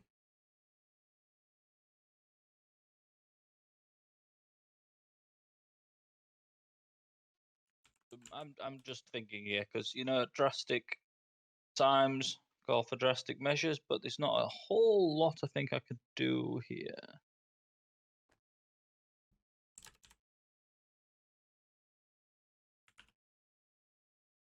It would be an action to take a healing potion.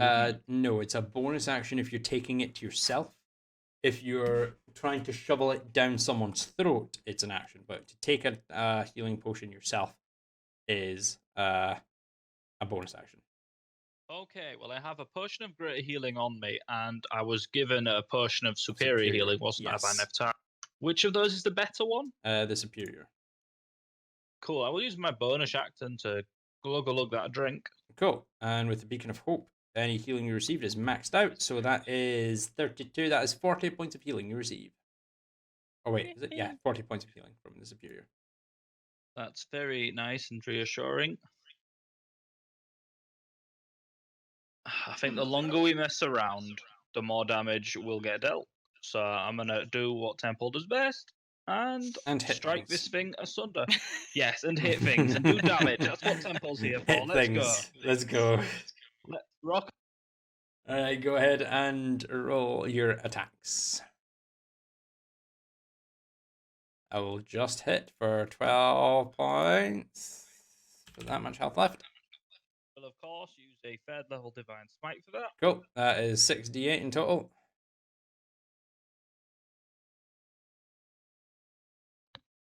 $26. Hold on a sec. I thought I was after Coralina in initiative.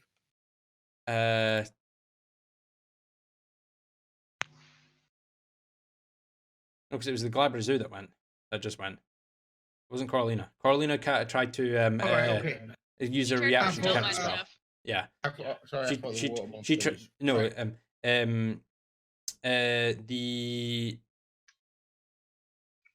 The water elemental goes on Coralina's turn, and the Glabrazoo attacked the water elemental.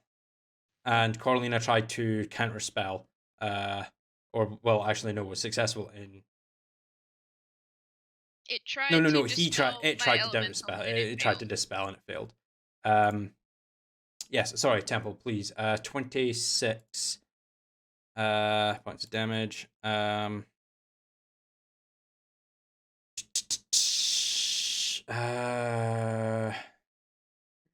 it down to that much health. Still standing. Is bleeding profusely from several wounds. That is a 30. That will definitely hit for 15. Drops it down to that much health. And with a level 2 Divine Smite. Level 2. That'll be 5d8. How do you want to do this? Yes. How do you want to do this? Whoa. In half.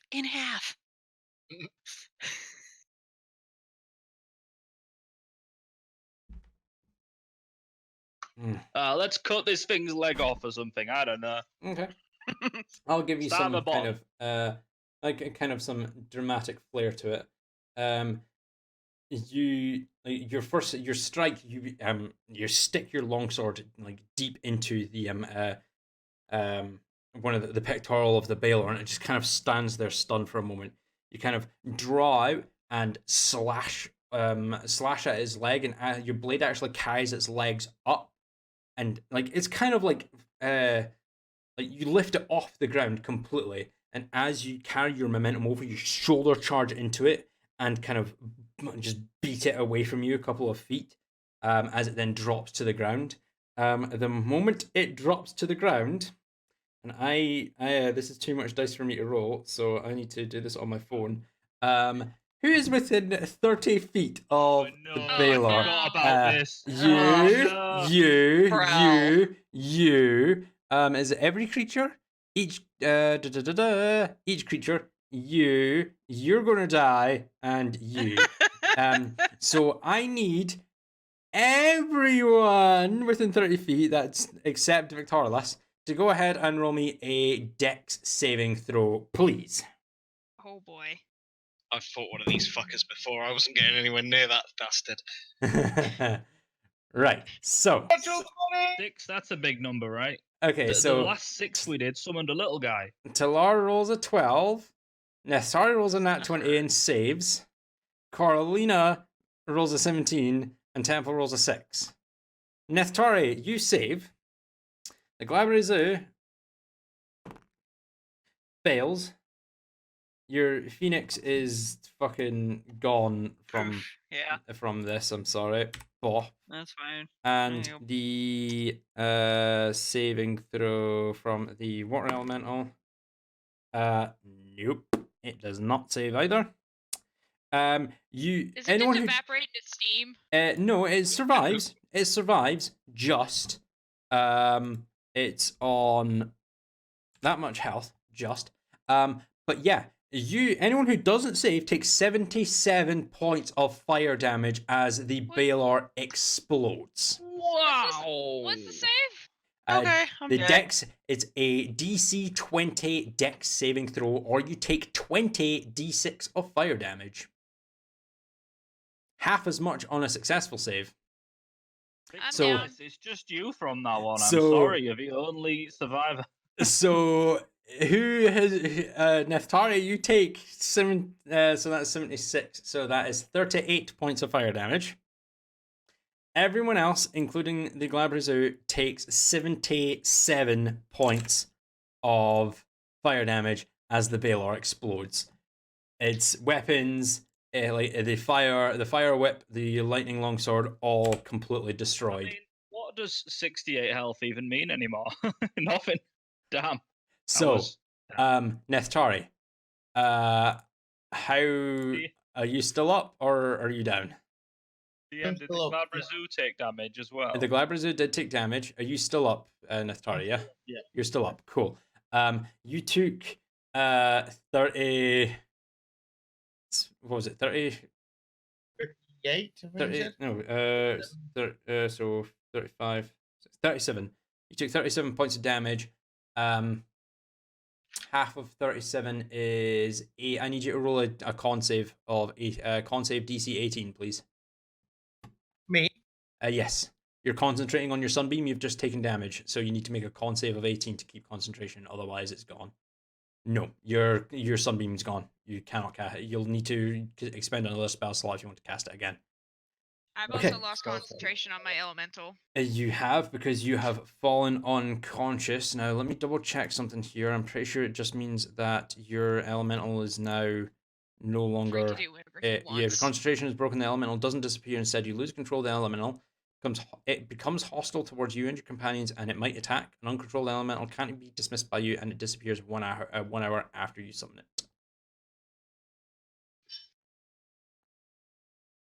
Okay. Great. Talar, are you conscious? Can I just Mm, Can I just give you numbers? yeah, I guess. Numbers? 23 minus 77? 23 minus 77. I'm sitting at negative 54, if that tells you anything. What is your max HP? 69. You are fine. You're on death. Shit. You are unconscious. You were so close to instantly dying there. Like if as it is if that had taken you to minus 69 HP, you would have been dead instantly. Temple, are you conscious? No. No. Coralina, I'm assuming you're not No. conscious.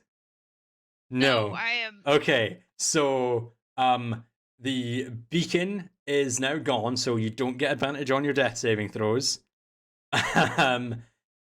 You're all on death saving throws. Victorious and Nithitari, you guys and the water elemental, whom you know what, Cora, I'm going to have you do this. Call high or low, please. Hi. Okay. That is good to know. Right, so that whose turn was that? That was Temple that killed it, right? Yeah, Yeah. it was an awesome thing. I don't It was regret great. whatsoever. It was great. You slash up at his leg, you shoulder barge it away, and you think you look badass doing it, and then the moment it hits the deck, it fucking explodes. With that then, Victorious, it's going to be your turn in initiative. Okay. You've just watched as this Baylor finally falls and then explodes into a bright, like vermilion red flash of light. And the next thing you realize, 3 of your companions are lying on the ground, smoldering smoke rising from their unconscious bodies on the ground. I was going to say unconscious corpses, but you're not corpses yet.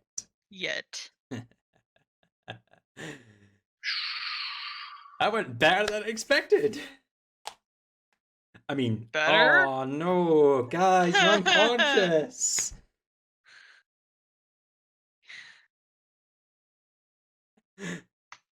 Salah, we're all part of the same club now. Come on. You're all We're in going heaven to together. die. I mean, what? I'm Yeah, going to we use are. my bonus action to move my Hunter's Mark to the Glabrazoo, Yes, you may do so. and then I'm going to use my action to dash.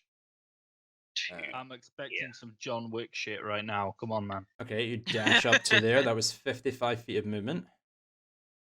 That's all I can do. All right, cool. Coralina, you are stable.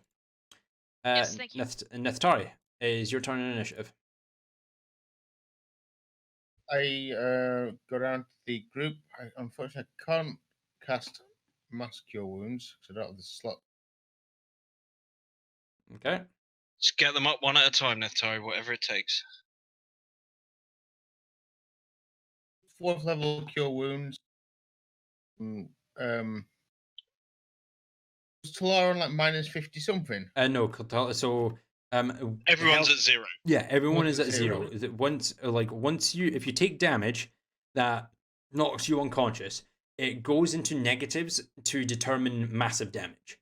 Right. Okay. If your your current negative HP does not equal negative your max HP, it just reverts to 0.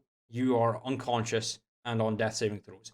If it were to then hit your negative max HP, you would just die instantly and that's it. But if you hit like -1 and you don't have 1 max HP, you just drop to 0 and that's it. So you don't need to worry about that. So any healing will bring them back to consciousness. So 4th level Cure Wounds, was that, yeah? Yep. Go ahead and roll 4d8 plus 2.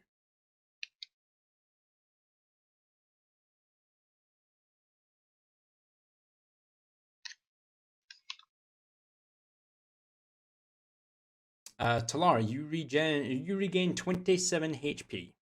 And you are conscious, but you are prone.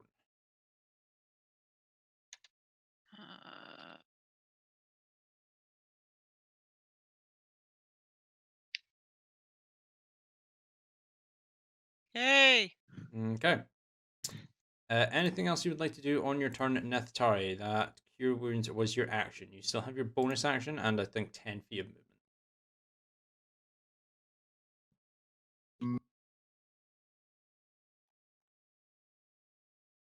Okay, I'll use my bonus action to move around to Victorious, grab one of his arrows, and cast Shillelagh on it.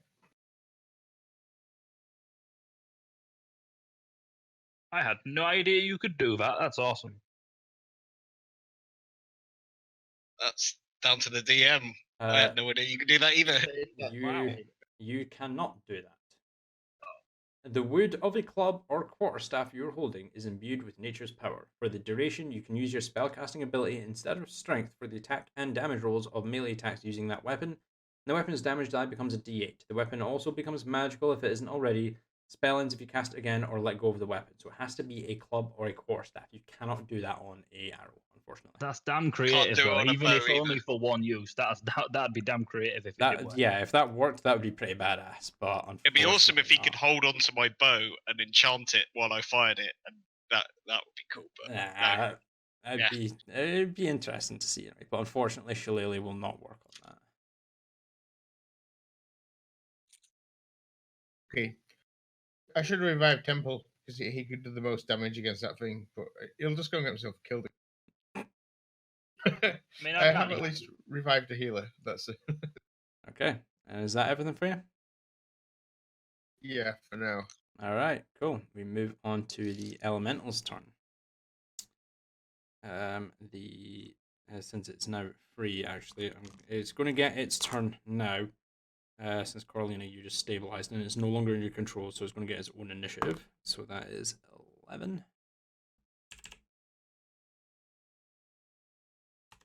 So let me sort that. Cool. So it now goes after Temple, but it's going to get its turn just now, and then it's going to restart to the top of the initiative order, which will be Talar after this. So the Water Elemental is going to do 2 slam attacks against the Glabrazoo. That's going to hit.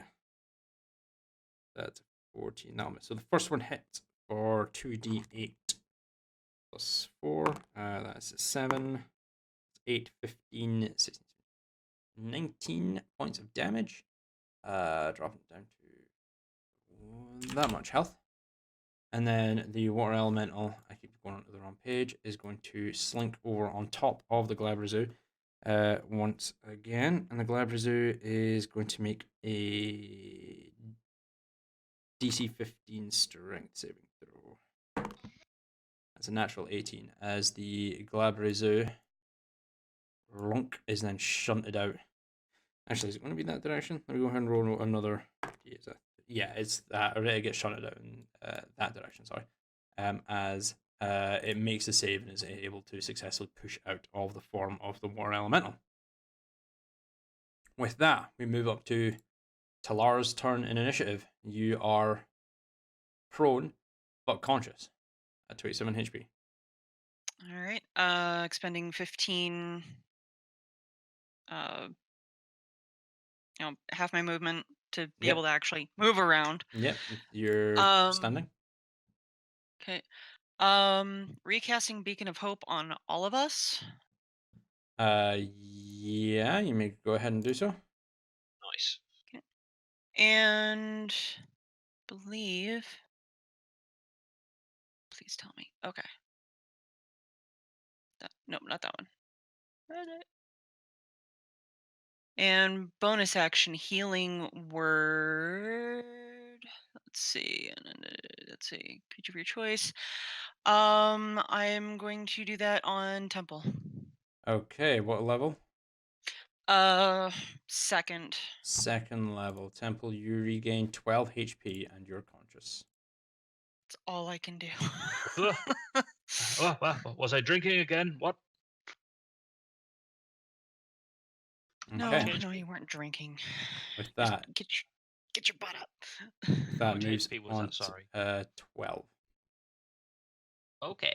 It moves on to the Glabrazoo's turn. The Glabrazoo going to roll a DC 15.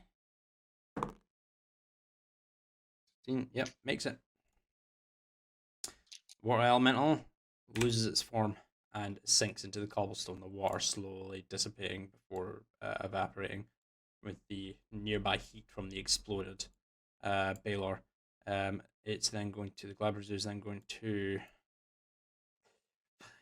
1, 2, 3, 4, 5. It's a 10, 5. Okay, it's going to move 5, 10, 15, 20 feet up to here.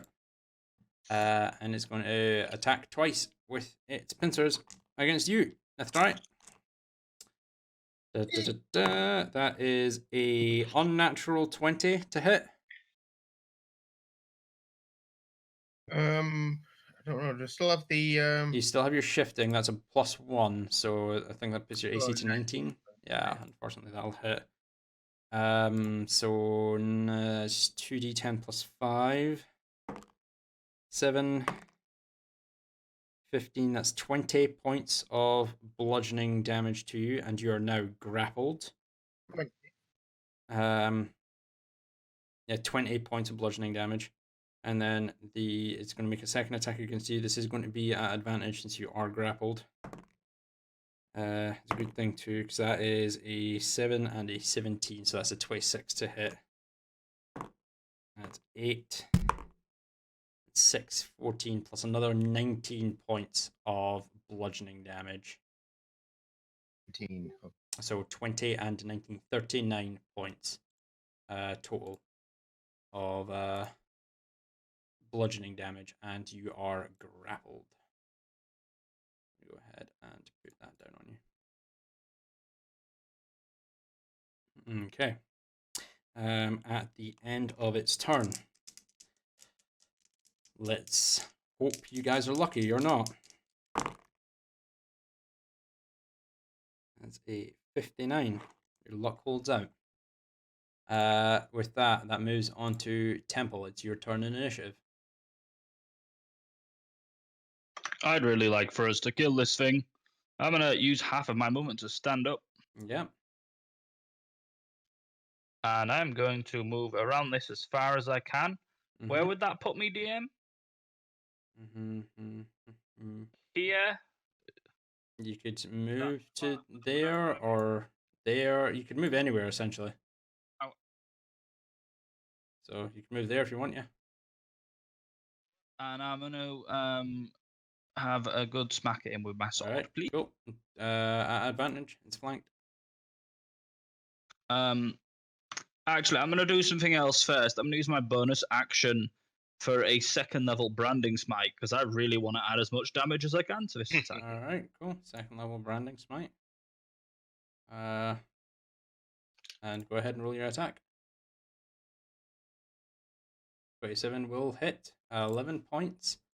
Drops it down to that. Go ahead and roll 2d6 of branding smite damage. Yeah, but I do also want to add divine smite to this too. Yeah, I'll get that in just a second. 2d6, please.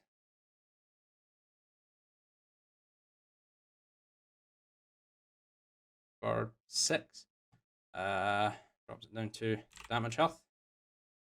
4 elemental is gone. Cool. And what level divine smite are you doing? Second level. Second level. That'll be 2, 3, 4. D8, please.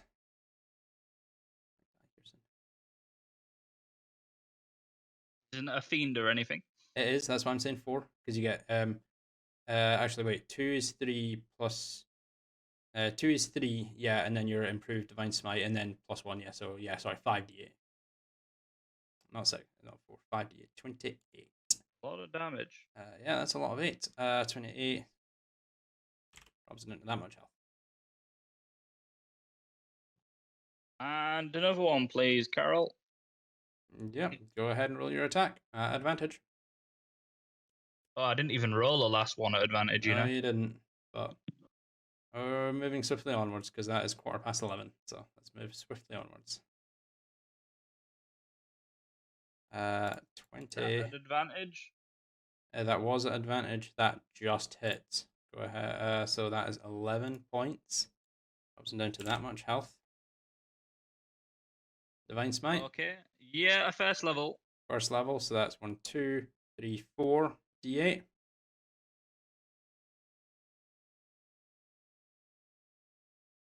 Ouch. Drops down to that much health as you bring your longsword across his back twice, the blade sinking several inches deep into the scales and drawing blood. His Glabrezu looks pretty badly fucked up. Still standing though.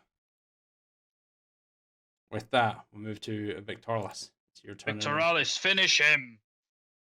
I'm going to look sideways and look down at Coralina. You can fix the wizard, right? What I'm looking for is a nod of acceptance. I'm going to use my bonus action to take my short swords out. Yep. And then I'm going to make 2 attacks against the Glabrezu. Yep, at advantage. Go right ahead and do so. Short sword ADV, will that work? ADV, yep, it should do.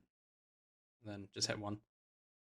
Yeah, 28 will hit for 10 points of damage. Drops into that. Go ahead and roll your d6. 1 drops into that. Your d8, Colossus Slayer. 5 drops down to that. And your second attack. Actually, no, go ahead and roll me another d6, sorry. Okay. 6. Cool. Drops Nice. into that. Sneak attack. Go ahead and roll your next attack. Short sword ADV. That'll miss. And misses as you bring up you attack with your first short sword, manages to sink several inches into its soft underbelly, then lunge for the second strike with your offhand. The one of the pincer appendages from its gut just reaches out and clamps onto the blade and shifts out of the way as you're not able to make the strike, unfortunately. Anything else you'd like to do in your turn? No, I'm going to stay there. Cool. End my turn. Coralina, you are still stable. Neftari, you are currently grappled. Go ahead and roll me. I'm pretty sure it's a strength check. Well, grapple, I can't cast any spells to ungrapple myself. You cannot cast spells to ungrapple yourself. No, when you grappled. Could I change into a tiny creature then to just scurry out of its grip? You could make an attempt to. What were you going to transform into? A mouse? A mouse. That's with your wild shape.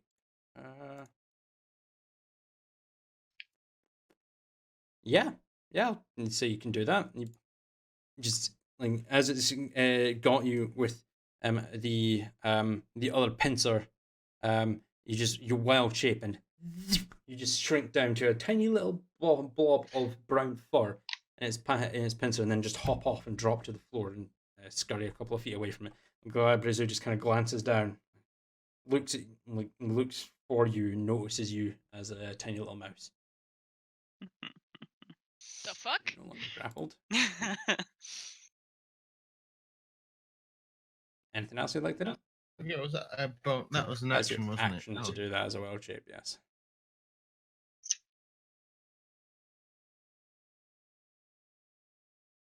I want to go towards Coralina, but I have no more actions to. Just scurry along the floor.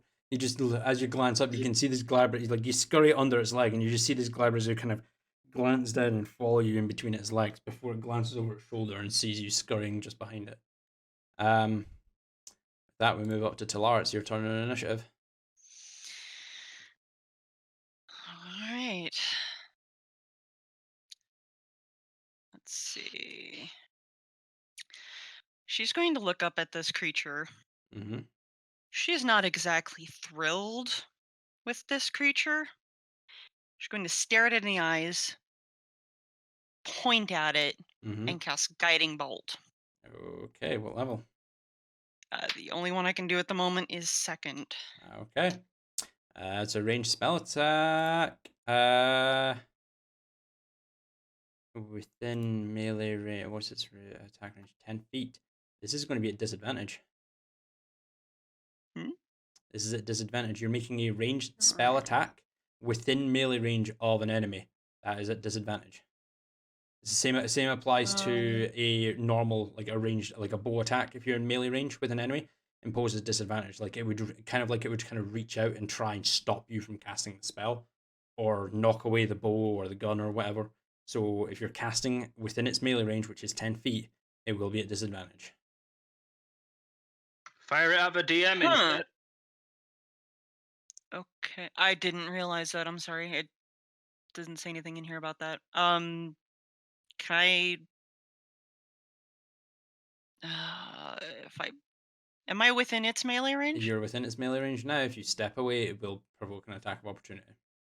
It's catch-22. You either either step away and take an attack of opportunity, and then cast your spell without disadvantage, or cast your spell at disadvantage and not take an attack of opportunity. It's catch-22. Yeah, it is. Let's see. That's a bonus. And if I provoke the attack of opportunity, it's gonna try to attack with both claws? No, it just gets a single attack.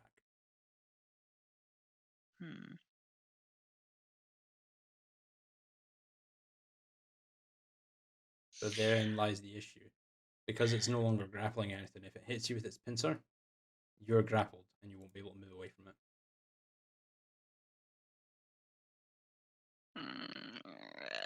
That's an issue that you'll be facing at the moment. This is getting tense. I love it. Fucking knocked 3 of you out in one fell swoop. That was great. I mean, I'm having an out-of-body experience. Yeah. I take full credit for killing all of us. You've not killed all of you yet. I mean, Victorious is still at diamonds to revive all the pretty sure Victorious is at 94 health and like hasn't taken. I have not taken a hit. Yeah, I didn't think so. No damage. So Victorious will be able to save you all. Hopefully. You asked for some John Wick shit. How about not getting hit at all? That's what happens. I'll in try state range. What are you doing, Talar, sorry? I'm gonna try it at disadvantage. I don't want to run the risk of getting grappled. Okay, that is a D20 plus 8. DIS. Space DIS, everyone. At disadvantage. And this would be. Oh, shit. Ouch. What? Have you. What?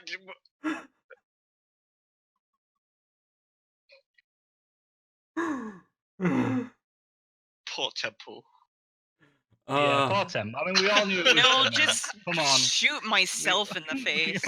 We all knew it was coming. Just knock myself unconscious and call it good. We are going to let the dice decide this. 1 through 4. Oh God! Just waves a hand around in the air randomly. To save us some time, I've already applied the 66 damage. No, you're not. You're not, because you're not the one that's getting hit. Don't do that. He's just Neftari. Neftari is the one that's taking the damage. Talar, please go ahead and roll 5d6 of radiant damage. I'd like to know how it got redirected that direction, but okay. Because that is kind of in that direction. As well, you know, you're aiming towards the Glabra Zoo, who reaches out with one of its arms and knocks your hand to the side as you let loose the guiding bolt. Your hand swings off far off to the right, and as you let loose the bolt, it strikes Neftari in the face. Lovely. So that will be 5d6 of radiant damage, please. To me, I'm currently a mouse. Yeah, you are a mouse, actually. So that count as animal abuse? Technically, yes. No, it still hits. It's a nat 1. Shot to hit a small mouse. It's a nat 1. It happens. It's a crit fail. It's a crit fail, and the dice decided Neftari, so I can't go back on that. So, how many HP's a mouse got? 1? I think it's only. I think it's got one like a single hit point. So at least he gets one like barrier against. You take 13 points of radiant damage. As 1 point disrupts your mouse form, and you pop back to your normal beast-hide, your shifted beast-hide form, taking 13 points of radiant damage to your HP pool. I can't even find mouse in the monsters guide. Yeah, it's. I think it's in the PHP. Talar is currently cursing up a storm at the moment. I'm going to see if mouse is listed in the. No, there isn't a standard entry for mouse on Roll20.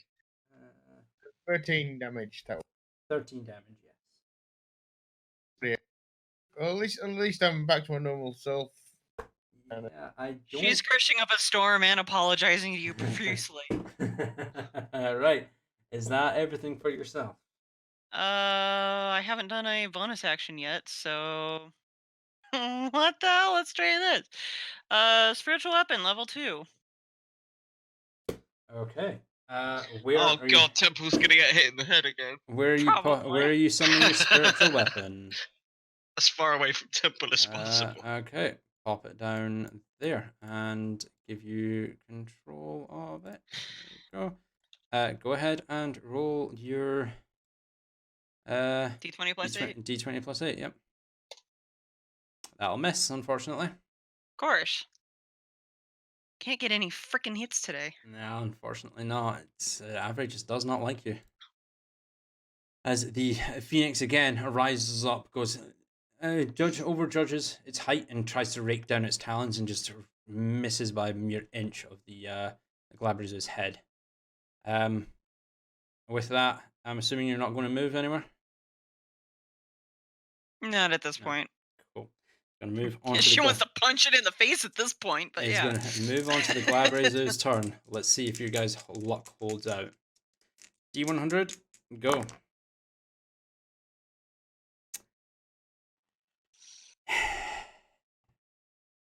That would be a no. He's been waiting for this to happen all day. I don't know which way it's going to go, but he looks excited about it. I'm not excited. It's not entirely.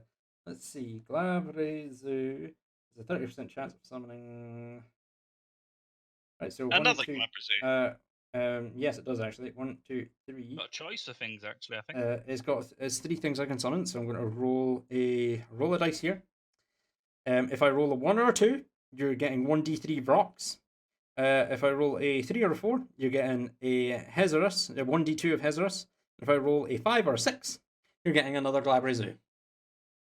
Yay!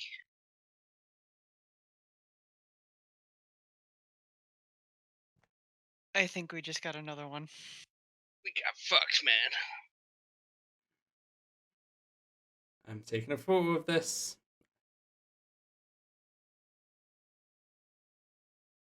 You need a dice cam. That's what you need. You need a secondary camera set up above the tray. I do. Oh, God.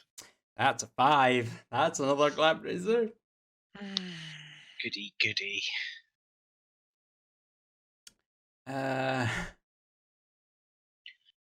4 months later. Shit. Where is my Glabrezo card? There it is.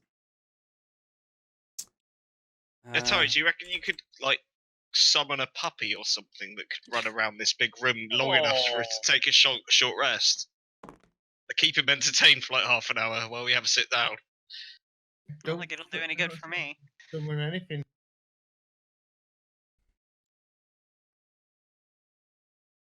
As a bright crimson portal opens up to your far southwest,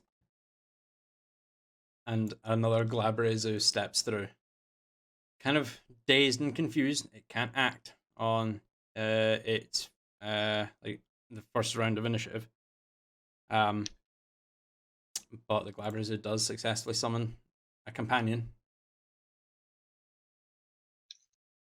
It's then going to try and swing out and attack. Let's see, who's it going to go for? Let's go 1 through 5. That's a D10. That's an 8, so that's 4. 1, 2, 3. 1, 2, 3, 4. Advantage.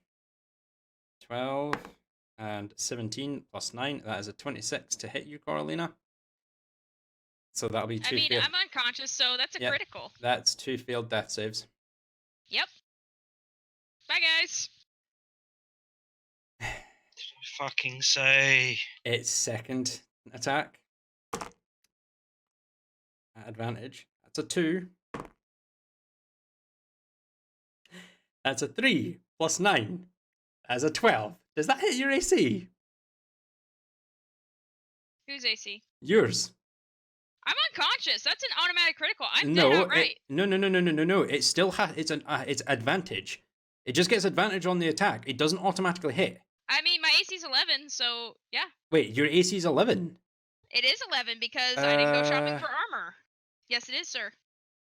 Shield only lasted for 1 turn. Oh, Also, fuck, I'm unconscious. Yeah. I'm dead outright.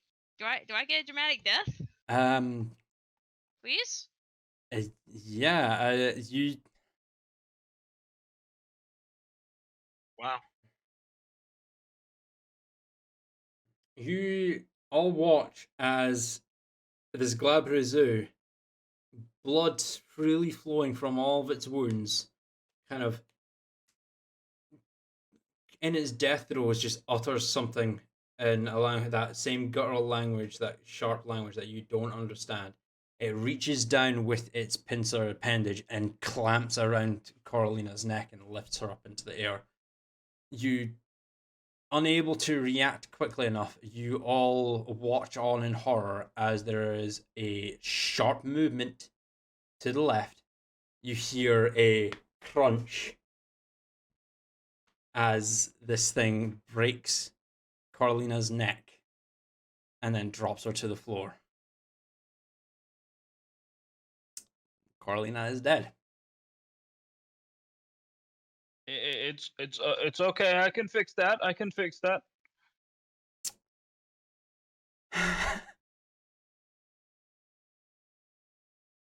And that's where we're going to leave it for today. As I post that, and just ignore that. That's just an updated initiative track for me to keep an eye on where everything is. Everyone's initiative order, all that sort of shit is saved. Coralina. I just want to tell you what the worst case scenario is right now. And it's not that you die, it's that Neftari resurrects you with his resurrection spell. The one that reincarnates you as a different race. Yeah. Possibly. Yeah. Can we roll a dice and just pretend? No. Whatever Coralina's new race is. No, not at the moment.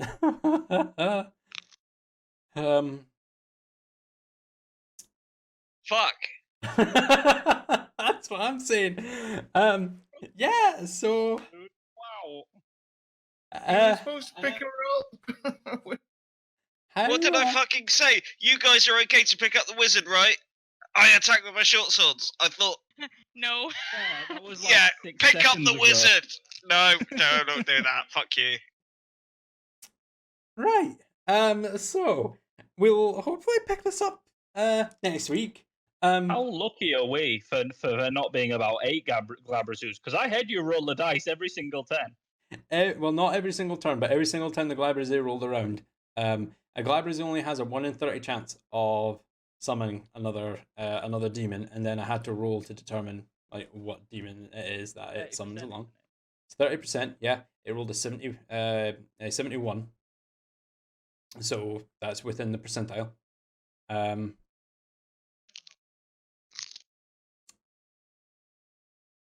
It summoned. I rolled the 5, and I showed you guys it. I showed you the picture. It rolled a 5, so it rolled another Glabrazoo. So you have another Glabrazoo to deal with.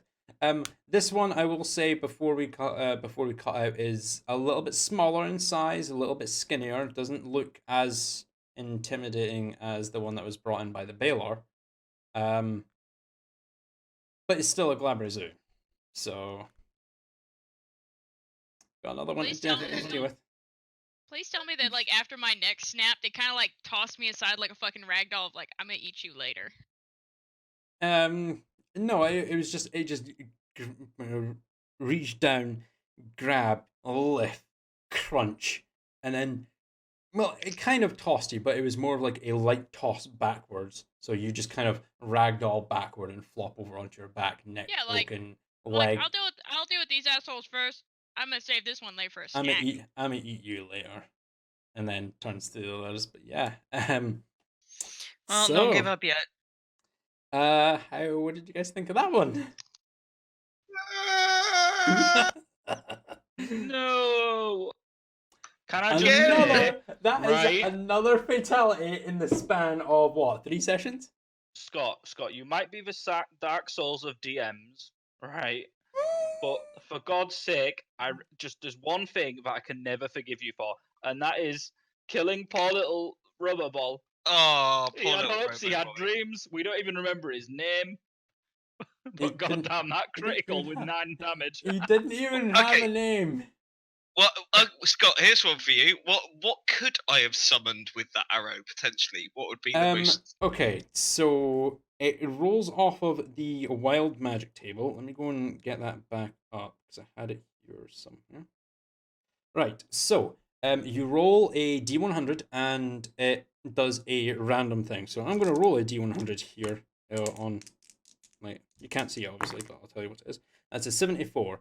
74. A random creature within 60 feet of you becomes poisoned for 1d4 hours. Mm. Another one. So it could have done something That's amazing. a 78. A little Pokemon type thing. You 78. You cast polymorph on yourself. If you fail the saving throw, you turn into a sheep for the spell's duration. Amazing. There is one in here that is you cast fireball at your feet. Right, so we got off quite lightly then, Yeah. considering the little dude got a critical hit with his little knife. Yeah. Where is it? Scott, can I request that he be a recurring character? Maybe it depends if you guys get more Now you'll work it into wild the magic story. I don't arrows. mind. You'll work it into the story. I'll wait. I mean, you're not a wild magic sorcerer, so no one's a sorcerer. No one can do that innately. So if you get some, surely you could just add it in. if you get some more arrows that are enchanted with wild magic, then maybe, because it's random. I can't guarantee that will happen for you. But but yeah, on a 7 or an 8, you cast Fireball as a 3rd level spell centered on yourself. So that's Wow. 6d or 8d6 of fire damage just on Does yourself. the same thing with the arrow as well, because it's like it's a thing that happens on impact, isn't it? Well, it's enchanted on the arrow, so potentially the way it was like kind of reflected back, the arrow was reflected back.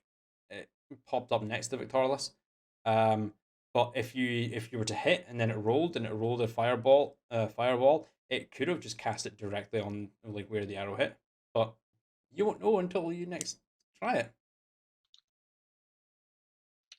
Well, it was worth a shot. I completely forgot you had that fucking thing. It's been like So did I. I was been looking for my equipment. I went, what? What's It's like this arrow thing 8 I've got? It's like 8 months since you've been to fucking Silverdrake. You've been fucking I just gone for ages. absolutely love that whole. Fuck it, I'll use this arrow, and then Scott just rolls a D100, and we're like, oh shit. Oh shit. But yeah, Kayla, how are you feeling? Oh, I'm fucking great, man.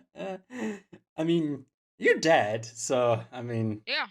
I can't believe the last thing I said was, can you guys pick up the wizard? You guys have got the wizard. You guys have got the wizard, right? Let me attack, and then no.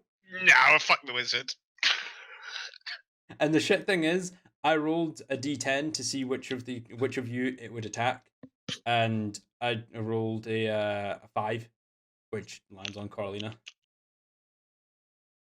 So, that wasn't even under my control. It was Like anytime a creature has multiple targets that it can hit, I roll a dice to see which one it is. I don't decide. I just roll a dice. And unfortunately, it was Cora that was hit. So, and I was not aware. If I get revived, that's fine. If I don't, I've got another character. So. I know. But it's just the fact that you had. I was like, yeah, advantage. That's a 2 + 9. We joked about this like 2 or 3 weeks ago. Of like, yeah, you're gonna totally kill me, right? Nah. I mean, I was like, yeah, I was like 2 + 9. That's an 11. Right, cool. That's not the highest. That'll be all right. Let me roll. It's advantage. I'm a wizard. So What do you want?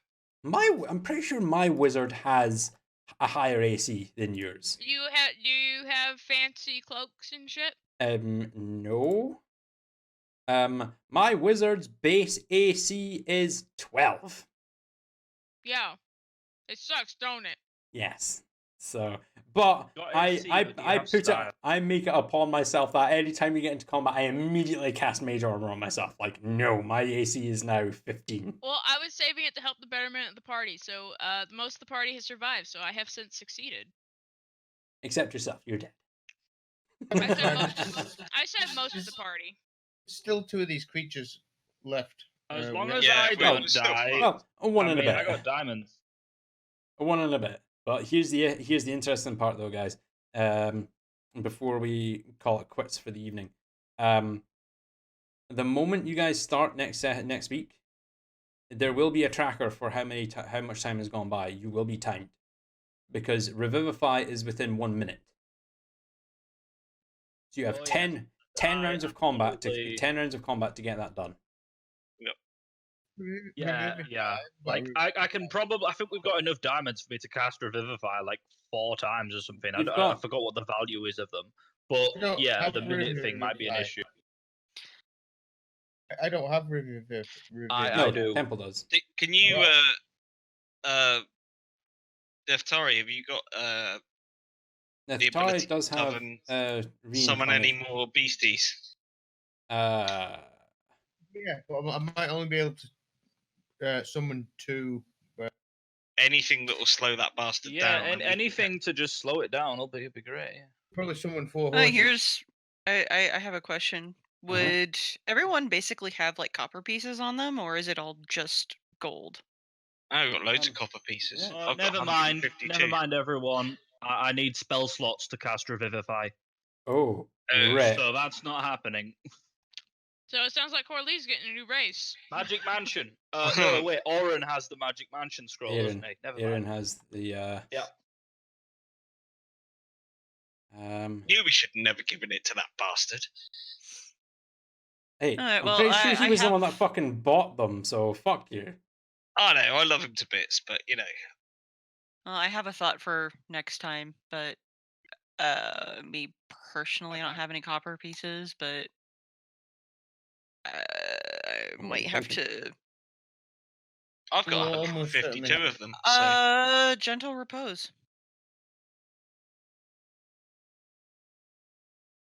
What's that? That got really nicely.